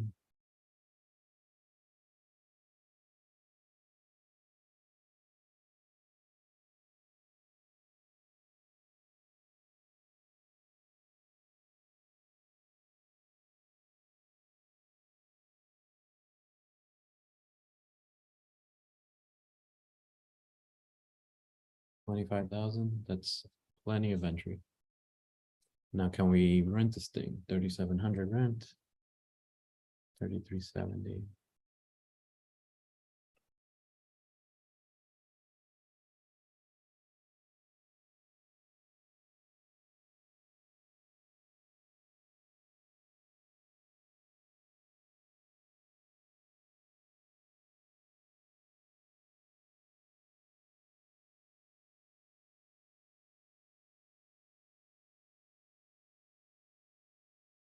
Anyone know this area? I'm wondering why this is like this.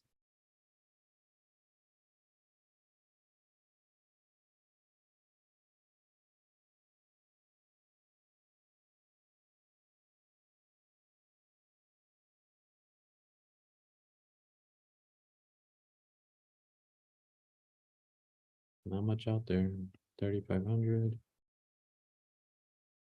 How many square feet did we say? 3,371. So we could probably do 3,800. This one's a lot higher, or ours is newer.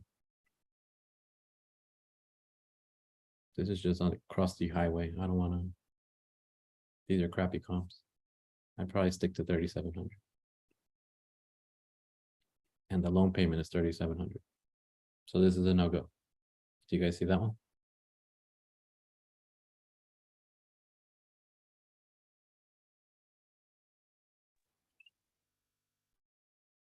Any questions on that? Again, what you were doing is just looking for that 500 minimum cushion. Yep. Any cushion we could get at least 5. And because it's not there, price doesn't matter, entry doesn't matter. It doesn't matter if it's on market or off market.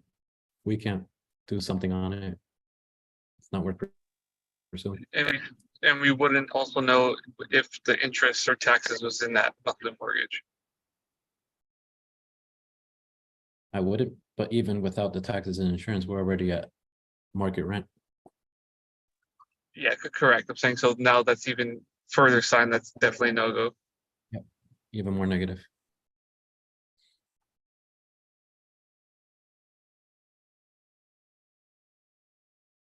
Let's go to, let's try this one.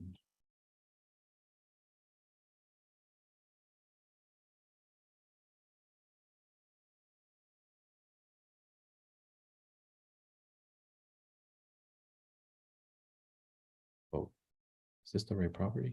2,000 square feet?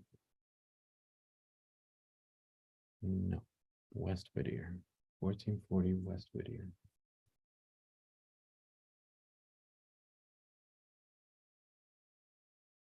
Ah, that's different. Okay, not $1 million property.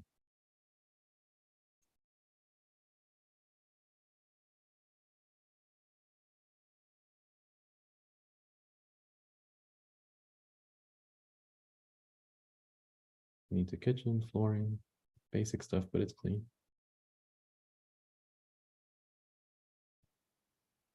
They just removed it at 299 in May, so let's do the numbers on that. 493.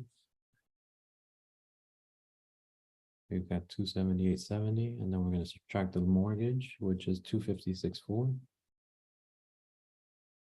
And we got 21,000. So we could get 21,000 no problem to the seller, and probably squeeze in a little 7,000 or 8,000 for us. But remember, we don't have to stick to that number, that 21. We just got to see what they're open to. I'm going to check the rent on this one. Got 1131. With FHA, usually the taxes and insurance are in the payment, since it's a higher regulated government loan. Just keep that in mind. Always verify, always double check. But this is usually the correct number on FHA. Usually. And also, I don't think FHA allows you to escrow out, if you guys know what that means. Escrow out means you pay your taxes on your own, not through your monthly payments. Usually FHA doesn't allow you to do that.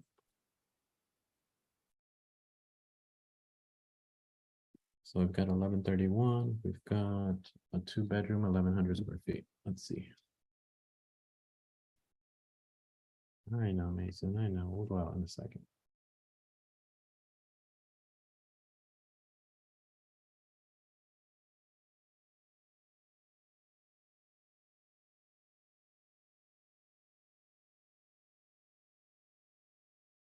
Anyone know this town? Hammett?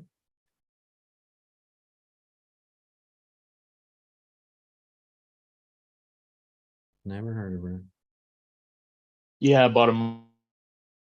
Yeah. 2,100 square feet. We got a 2-2 there, a 2-2 there. Another 2-2.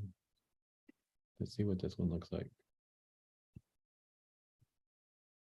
Not even renovated.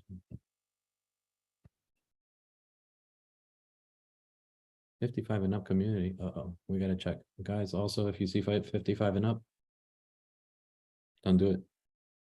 You got a smaller pool of renters.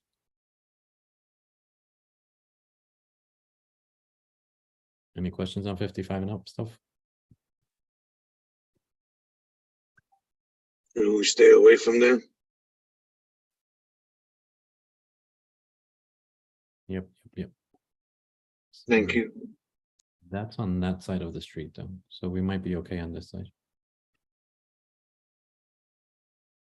So we're between 1,600-1,700 and we got an 1,100 payment. If we could confirm that this payment is correct, then we could contact the owner and possibly do something.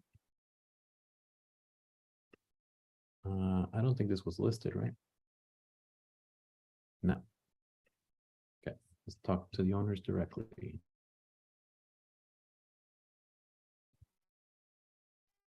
So I also wanted to share, did I share something with you guys about what your path is going to be? Let me share something with you guys real quick. I want to get an idea of what most people in here in the chat feel like they are. Do you feel like you want to talk to agents more? Do you feel like you want to talk to sellers more? I'm going to put it here in our chat. Very simple. If you guys are buyers for creative deals, if you guys are trying to be private money lenders, if you only want to talk to sellers, you only want to talk to agents, please fill this out so I know exactly who I'm working with and I can cater more to you. If you're looking or aspiring to be a TC or trying to get a deal across the line, I know some TCs inside of SubTo. I'm just basically trying to connect everybody to whatever they need. And it doesn't always have to be through me. Calling both agents and sellers, yeah, that's awesome, right? So that would be low equity stuff. But if you guys could take a look at that sheet and see if you need some help getting connected. Thanks, Jose. Yeah, you're welcome, guys.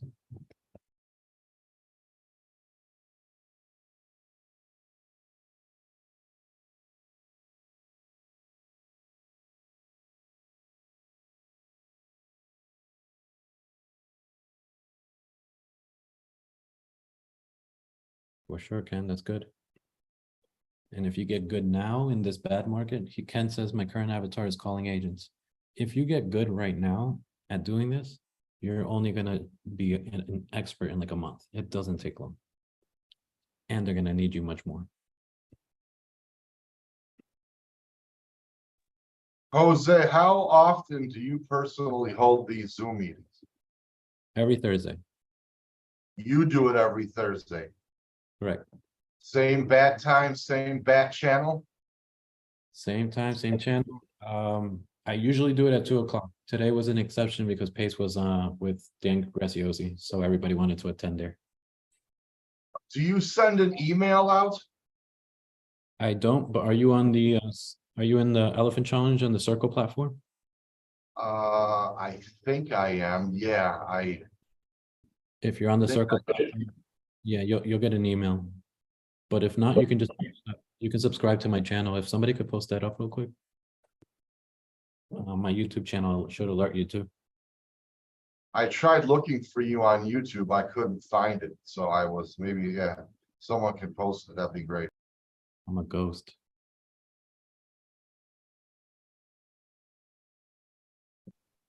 Jose, real quickly, can you just give the low equity formula one more time? Something, I just want to make sure I'm understanding it properly. Okay, you want to make sure that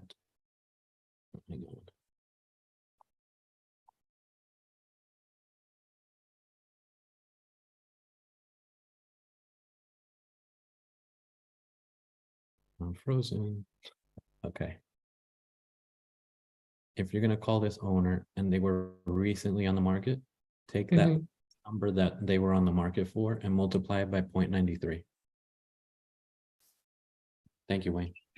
And does that 0.93 represent the commission, like that you're saying that they would have gotten, or Yes, sir. Commission and closing costs.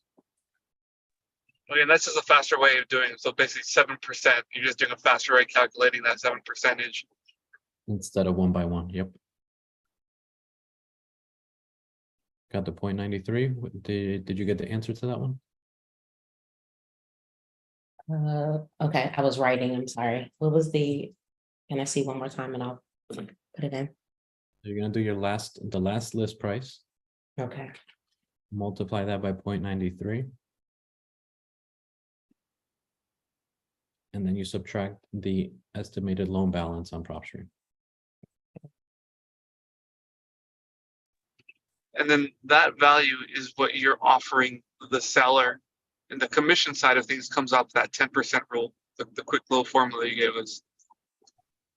So that's what the owner knows they would have walked away with traditionally with their realtor the last time. Yeah, and that's the owner's cut, not the realtor's, right? Right. That's exactly what the homeowner would have taken home. Got it. Yeah. So now you know, okay, at least to motivate them, look, you didn't sell it last year, but I'm willing to give you this as an incentive to walk away to walk away with. And then when you do that 10% rule, that's kind of where you're saying, okay, this is my maximum offer, less a fee for the wholesaler, less a fee from the seller's agent, and therefore that's the next cushion that you have there. Exactly. Yep, you got it. okay, I got lost there at the end. So I know that so in this case, it'll be like the 21,652. And then what was the 10% that we went in with? That's what we're gonna sell. If you're not trying to keep this property or whatever property you come across, Mhm. you want to make a fee on it. The max that somebody will pay for the property is going to be about 10% entry fee. So you want to stay under that. And that's including realtor costs and whatever you're trying to make, and whatever's left is what goes to the seller. Okay. It's like if you present it this way, it's exactly the same thing with what realtors are doing. They'll tell you what the market price is, and then they're going to take their cut. They're not wholesalers, but they're getting their cut, they're representing. And then they also remove the closing costs. And then that's what's left to the seller. Okay. So essentially you want- you're offering, I'm sorry, essentially you're offering them their last price, their last amount that it was on market for. So that 299, right? So you're telling them, okay, we'll buy it for the 299. We'll give you the 21K, right? And then you're tacking on 10% to that 299 and selling it, like if you're wholesaling it to an end buyer. Am I? Yes, but you don't want to tack on to that 21,000. What you want to do is the 21 is that's what you know their equity would have been, their best case scenario. You always want to what the best case scenario traditionally would have been. Because if you show them the best case traditional and they didn't get it, imagine what worst case traditional would have been. So you're already like planting the seed, like this is the best you're gonna get, and this is what I can offer you, and it's over the best you were gonna get, which didn't even exist, and was told. It's like a fantasy, yeah. Okay, so that 21K, we're taking that off of that 269 or 299, quote unquote, right? And that the remaining balance is the 247,847. So that's what we're breaking down into the payments if we were to hold it. At the point, if you're talking about dispo, when you're dispositioning it and assigning it to somebody else, don't worry about the list price at all. All you're talking is the mortgage you're taking over plus your fees. Okay. Okay.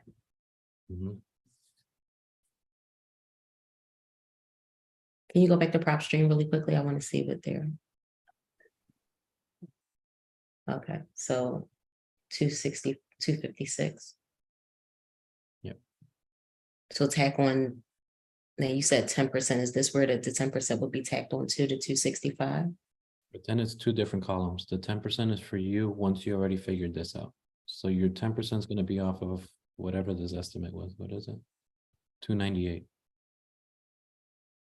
Ah, okay.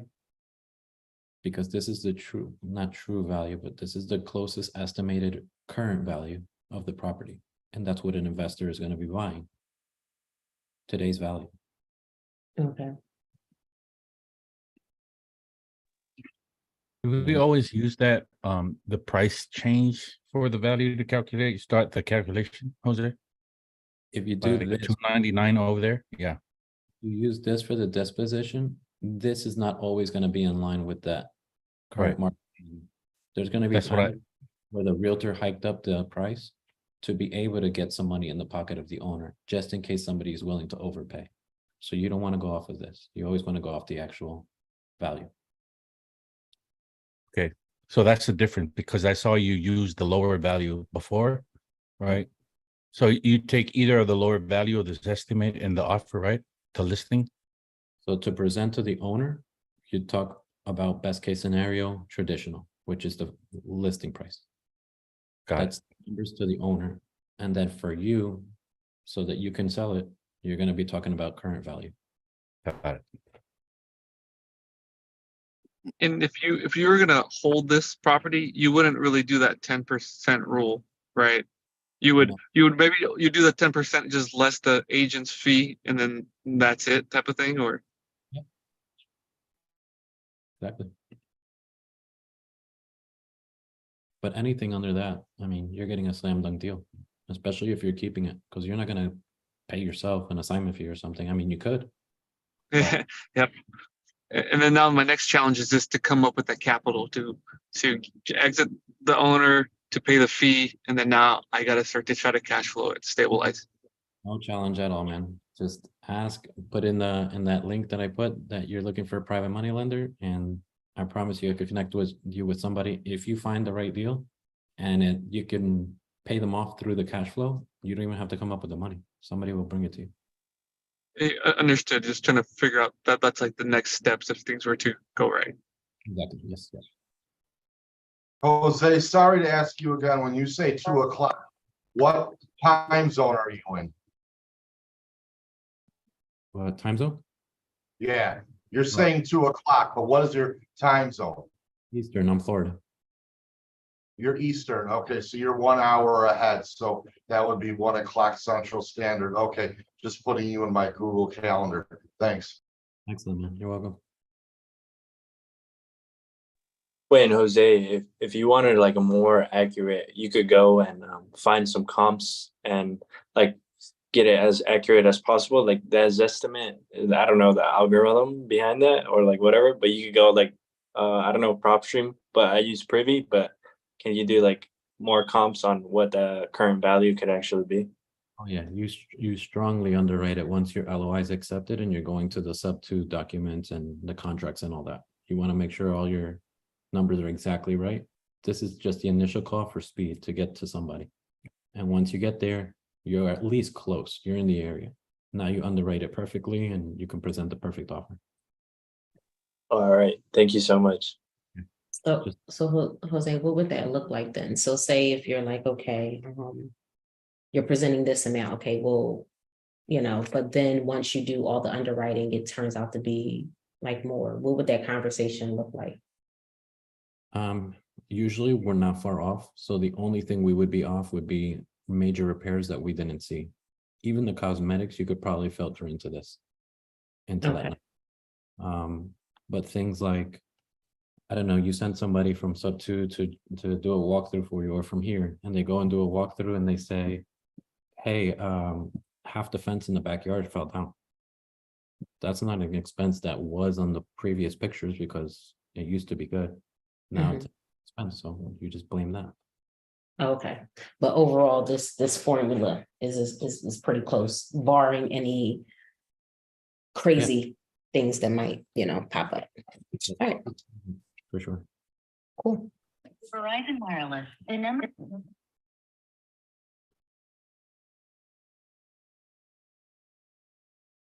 The number you dialed is. Dang, guys, we're about to be going for 3 hours.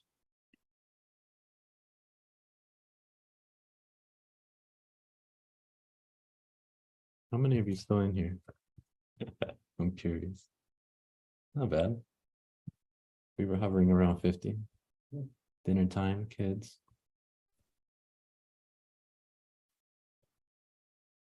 $19,166. Number 10.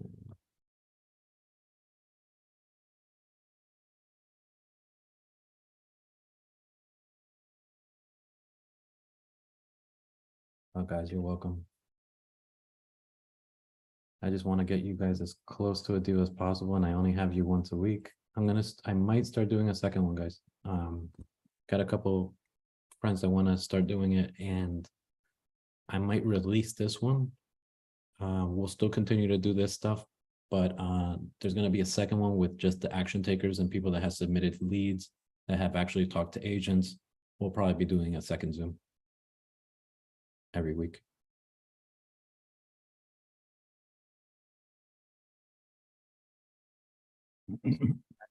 Take action if you want to get in there. 25/7, 470.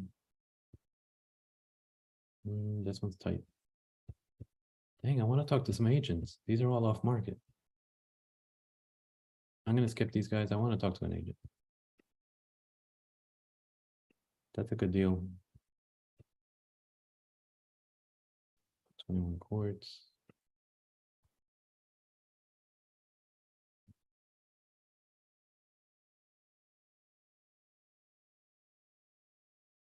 You're welcome, Roheli. Off market too.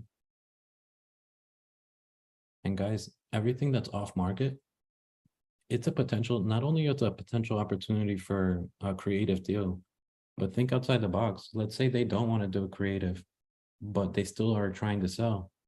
Try and market it to somebody in the elephant group that is a realtor in that area. You're gonna get a referral fee, and they could list the property and try again. Don't completely just have blinders on and don't think about the rest. There's always something else that you can provide.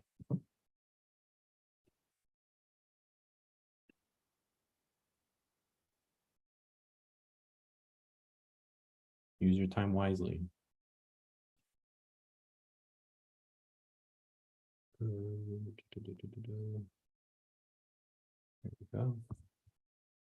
Western Village, 1374 Western Village.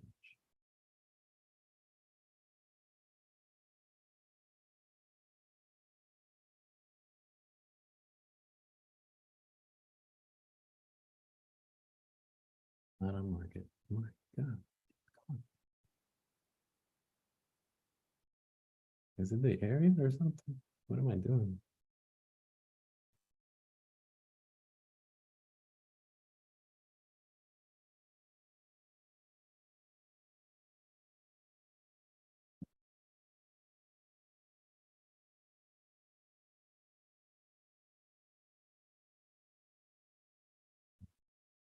I'm not gonna bring back to life. Okay, come on, come on, come on.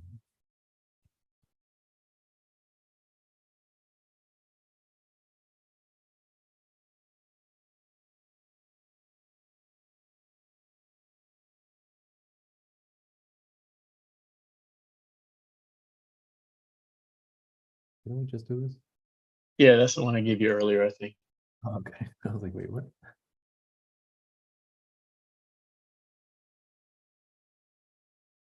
$630 East Washington.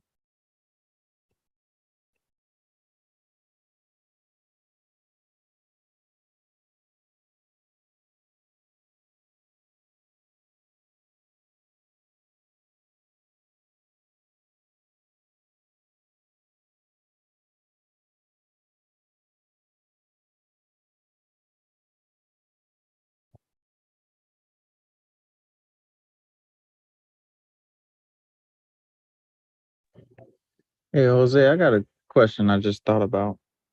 Sure. If we're in the event we're talking to a seller, like directly to a seller, and we, ask, would you be pretty much open to another solution because, listing didn't work. And they kind of like throw up a roadblock and say like, what's your offer before I even say I'm considering a creative offer. Do we kind of just say let's make a follow-up call with our money partner? No, because she'll probably be like, they'll hang up. Let's make a follow-up call. Just try and see, make it like a qualification thing. Turn the table on them and say, well, with this type of not this, don't say situation either, because people get offended to that. With what happened with your realtor, and I know is it, you're talking to me about a situation where a realtor failed? Yes, like if it was listed and it's like it was listed, but they've taken it off the MLS, or it's just a situation where we're not talking directly to the agent, we're talking to the seller.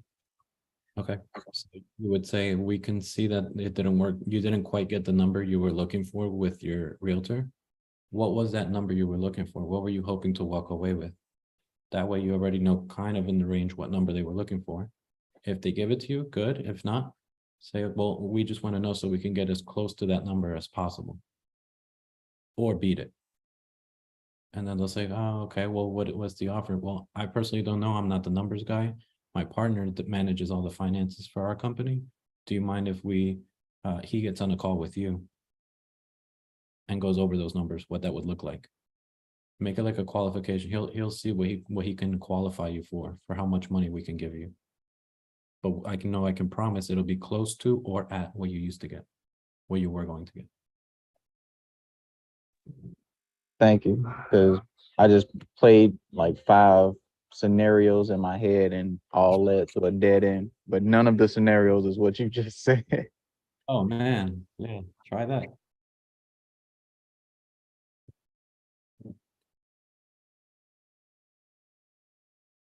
If somebody, Brandon, is that one listed?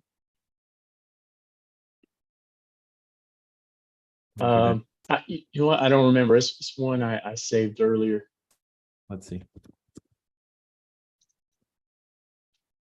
Nope. Let me see if it was recently listed. Maybe we could bring it back from the dead. Nope. I think I might have been looking at failed at the time. It's all good. 487.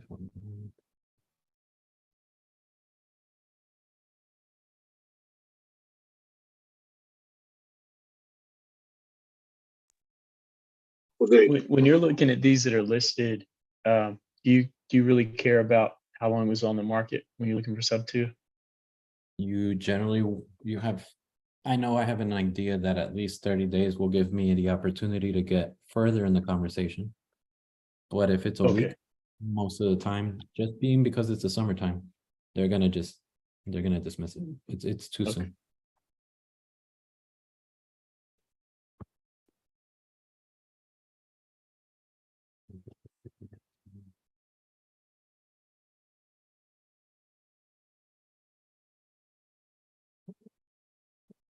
Hello. Hi. Hi, Princess. You're on YouTube Live. Huh? You're on YouTube Live. Say hi to everybody.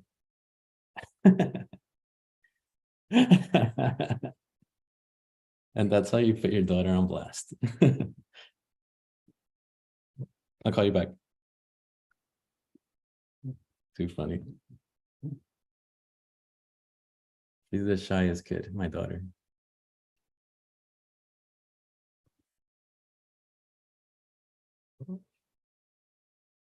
You're a lucky guy. Thank you, man. I feel lucky. That's why I'm able to push until 10 o'clock Eastern, no problem. I just keep going and going and going. There was people thinking that I was on drugs doing this stuff. This is for rent. Oh, thank you. Telling you guys, I'm not on the streak I used to be. 27315.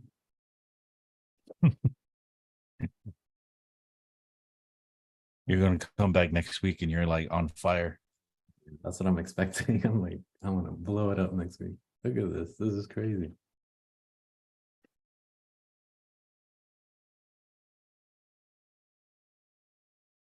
Three, 5, 3, 4, 2, maravilla.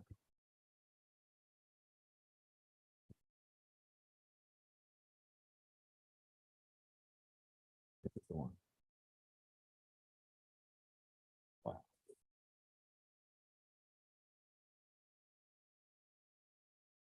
Mm, 5, 6, 1 montage. Does anyone know this area? How is this area? Not too many people move? Oh, Hemet, yeah, that's a hot area. A lot of people from LA are moving inland in the Riverside area. I'm familiar with that area. Oh, good to know. Yep, it's about 100,000 people there, I think. Yeah, they commute to LA from there, and a lot of people are moving to there because LA's getting crazy. Mm-hmm.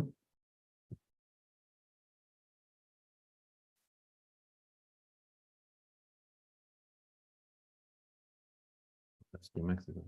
Damn it.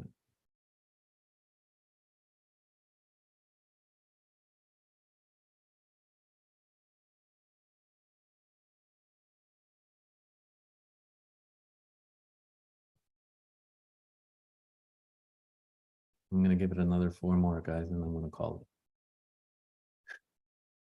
it. Yeah, of course, guys, no problem.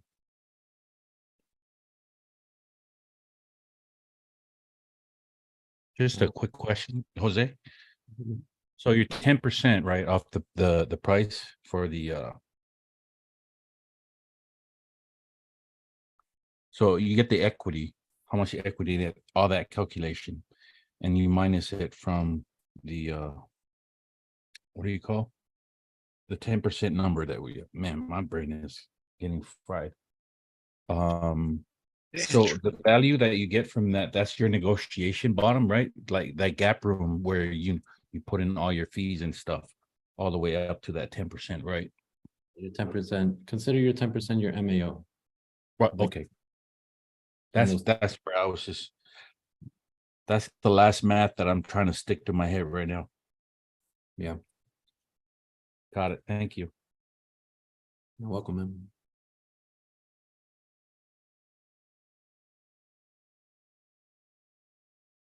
MAO.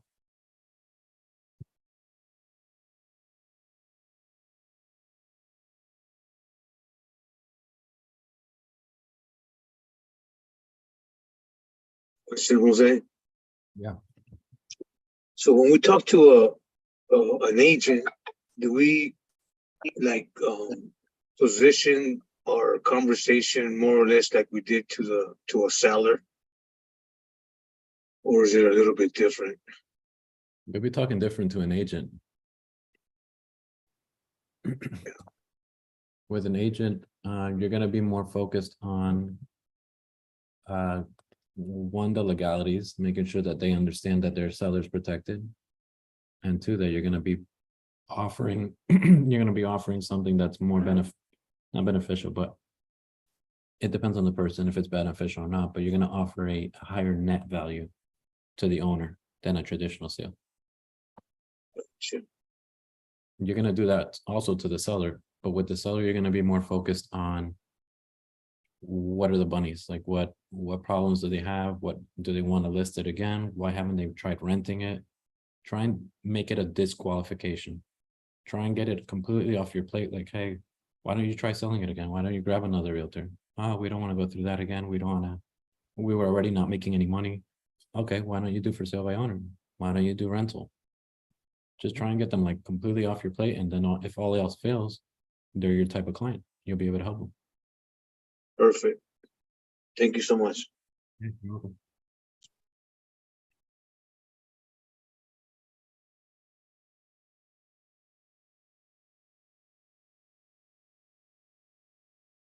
I would love to take a look at Florida Clifton, but I think I'd get reported to, I don't know who, the Better Business Bureau if I call at 9 o'clock to a realtor to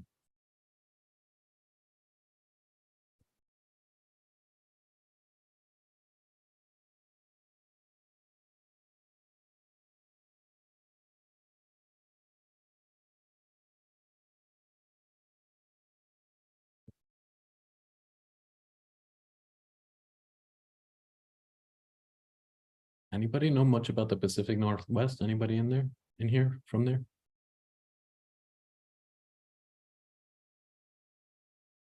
Yeah, I'm in Oregon. Beautiful. How's your market?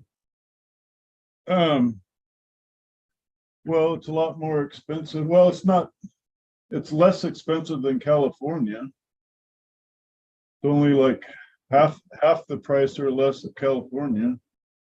Do you feel that a lot of migration is happening from Cali still? Absolutely. Oh yeah, huge.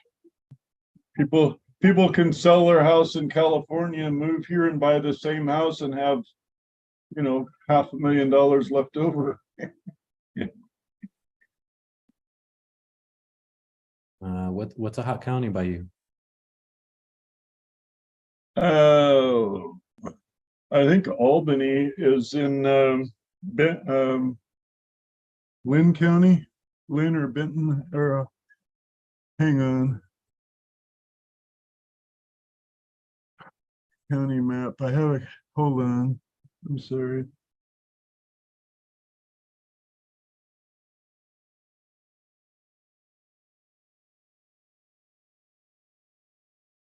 What's today? Thursday? I would say I'd hit Vegas, but people are probably hitting the casinos right now. Or going to work. Or both. Yeah, Benton County is Albany. It's one of the best areas in the state, I think. All right.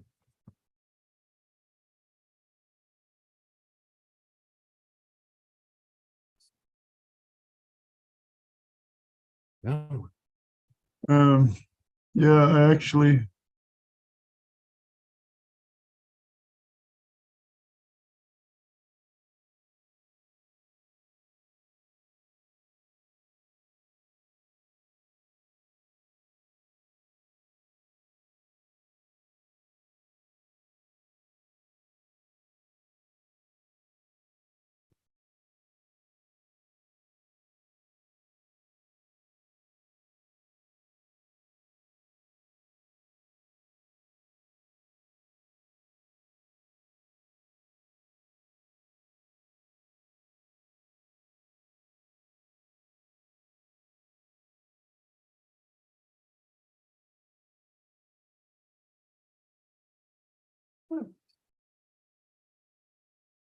older home, beautiful yard. 395. Yeah, these are way better prices. here's a house you could check out if you got a minute. On market? No, not right now. Okay, let's take a look. It was on the market, but it didn't sell.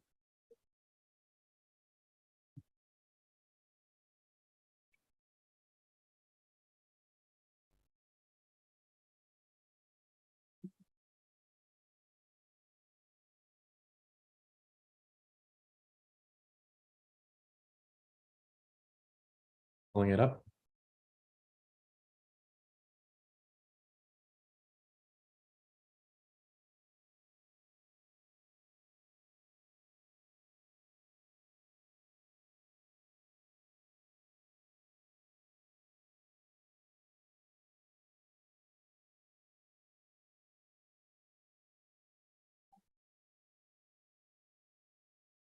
I think we're running out of steam hard, guys.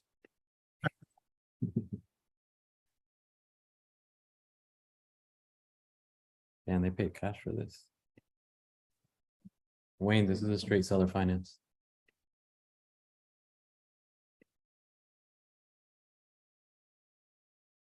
Okay.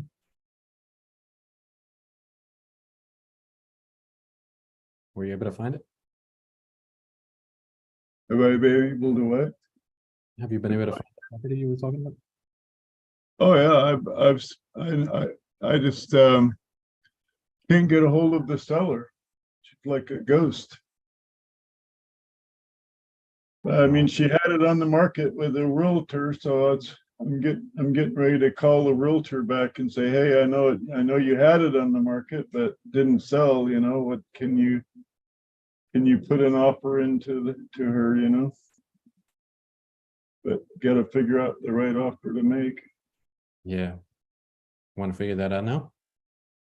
Sure, Cool. You'll be my last one. What's the address? awesome. When you're getting ready to sell, do you ever sell on a lease option? No, just because you don't get the depreciation of the property. You could, eventually you'll get it. No one really performs on it, but you want to do SubTo. Or wrap it.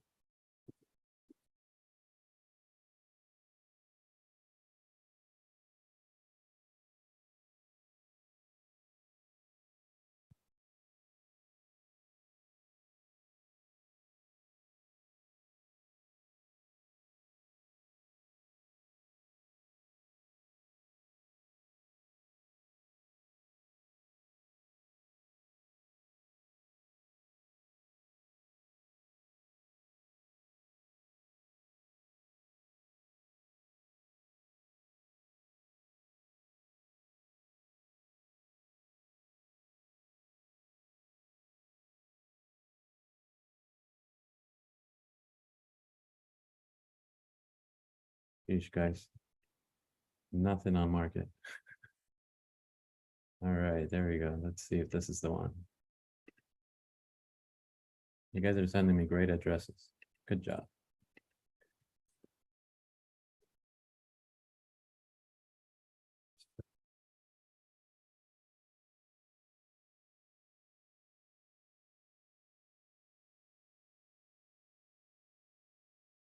All right, all right.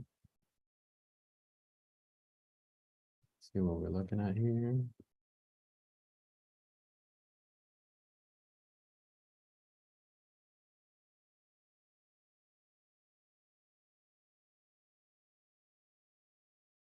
$570 is the loan. $735. I'll take anything at this point. Let's just call it. 735 times 0.93. We will subtract 570. And we've got 113 equity.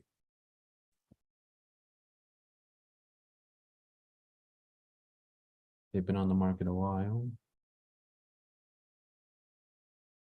Let me make sure this puppy cash flows before I put my foot in my mouth. 3-bedroom, 2482.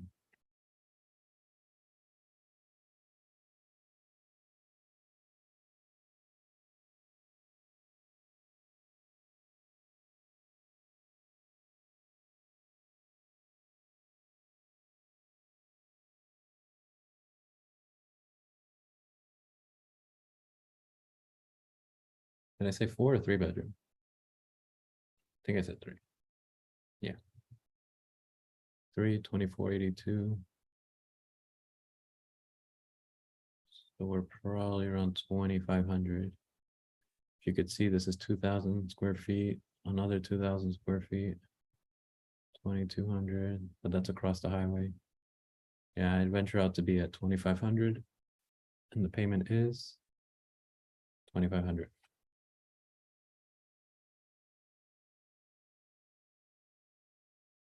You call it or let it go? Good try, Ken. Nice. All right, guys. I ran out of steam. Thanks for hanging around. Been great having you guys. Thank you, Jose. No problem. Appreciate you. Good job. Thank you, Jose. Thank you for your time. Game gets exhausting, but all we could do is keep pushing and trying. I got a good lead on, when was it, Monday or Tuesday? I was calling, so I got one extra deal on the contract this week, but I was really trying to go for 2 or 3. So we'll see if you guys want to hop on this call. I think I'm gonna do one Saturday morning. I've got extra free time. I'll post it up. Be aware of the event. I'll probably do like a last minute Saturday morning one, just for us to hop on, do an hour or 2. The closer I get to failures, the more I want to run into it. So if I've got some bad luck, let's just push, go right through it. All right, guys, you have a good night. Thank you. Thank you. Thank you. You too, Jose. Thanks so much, man.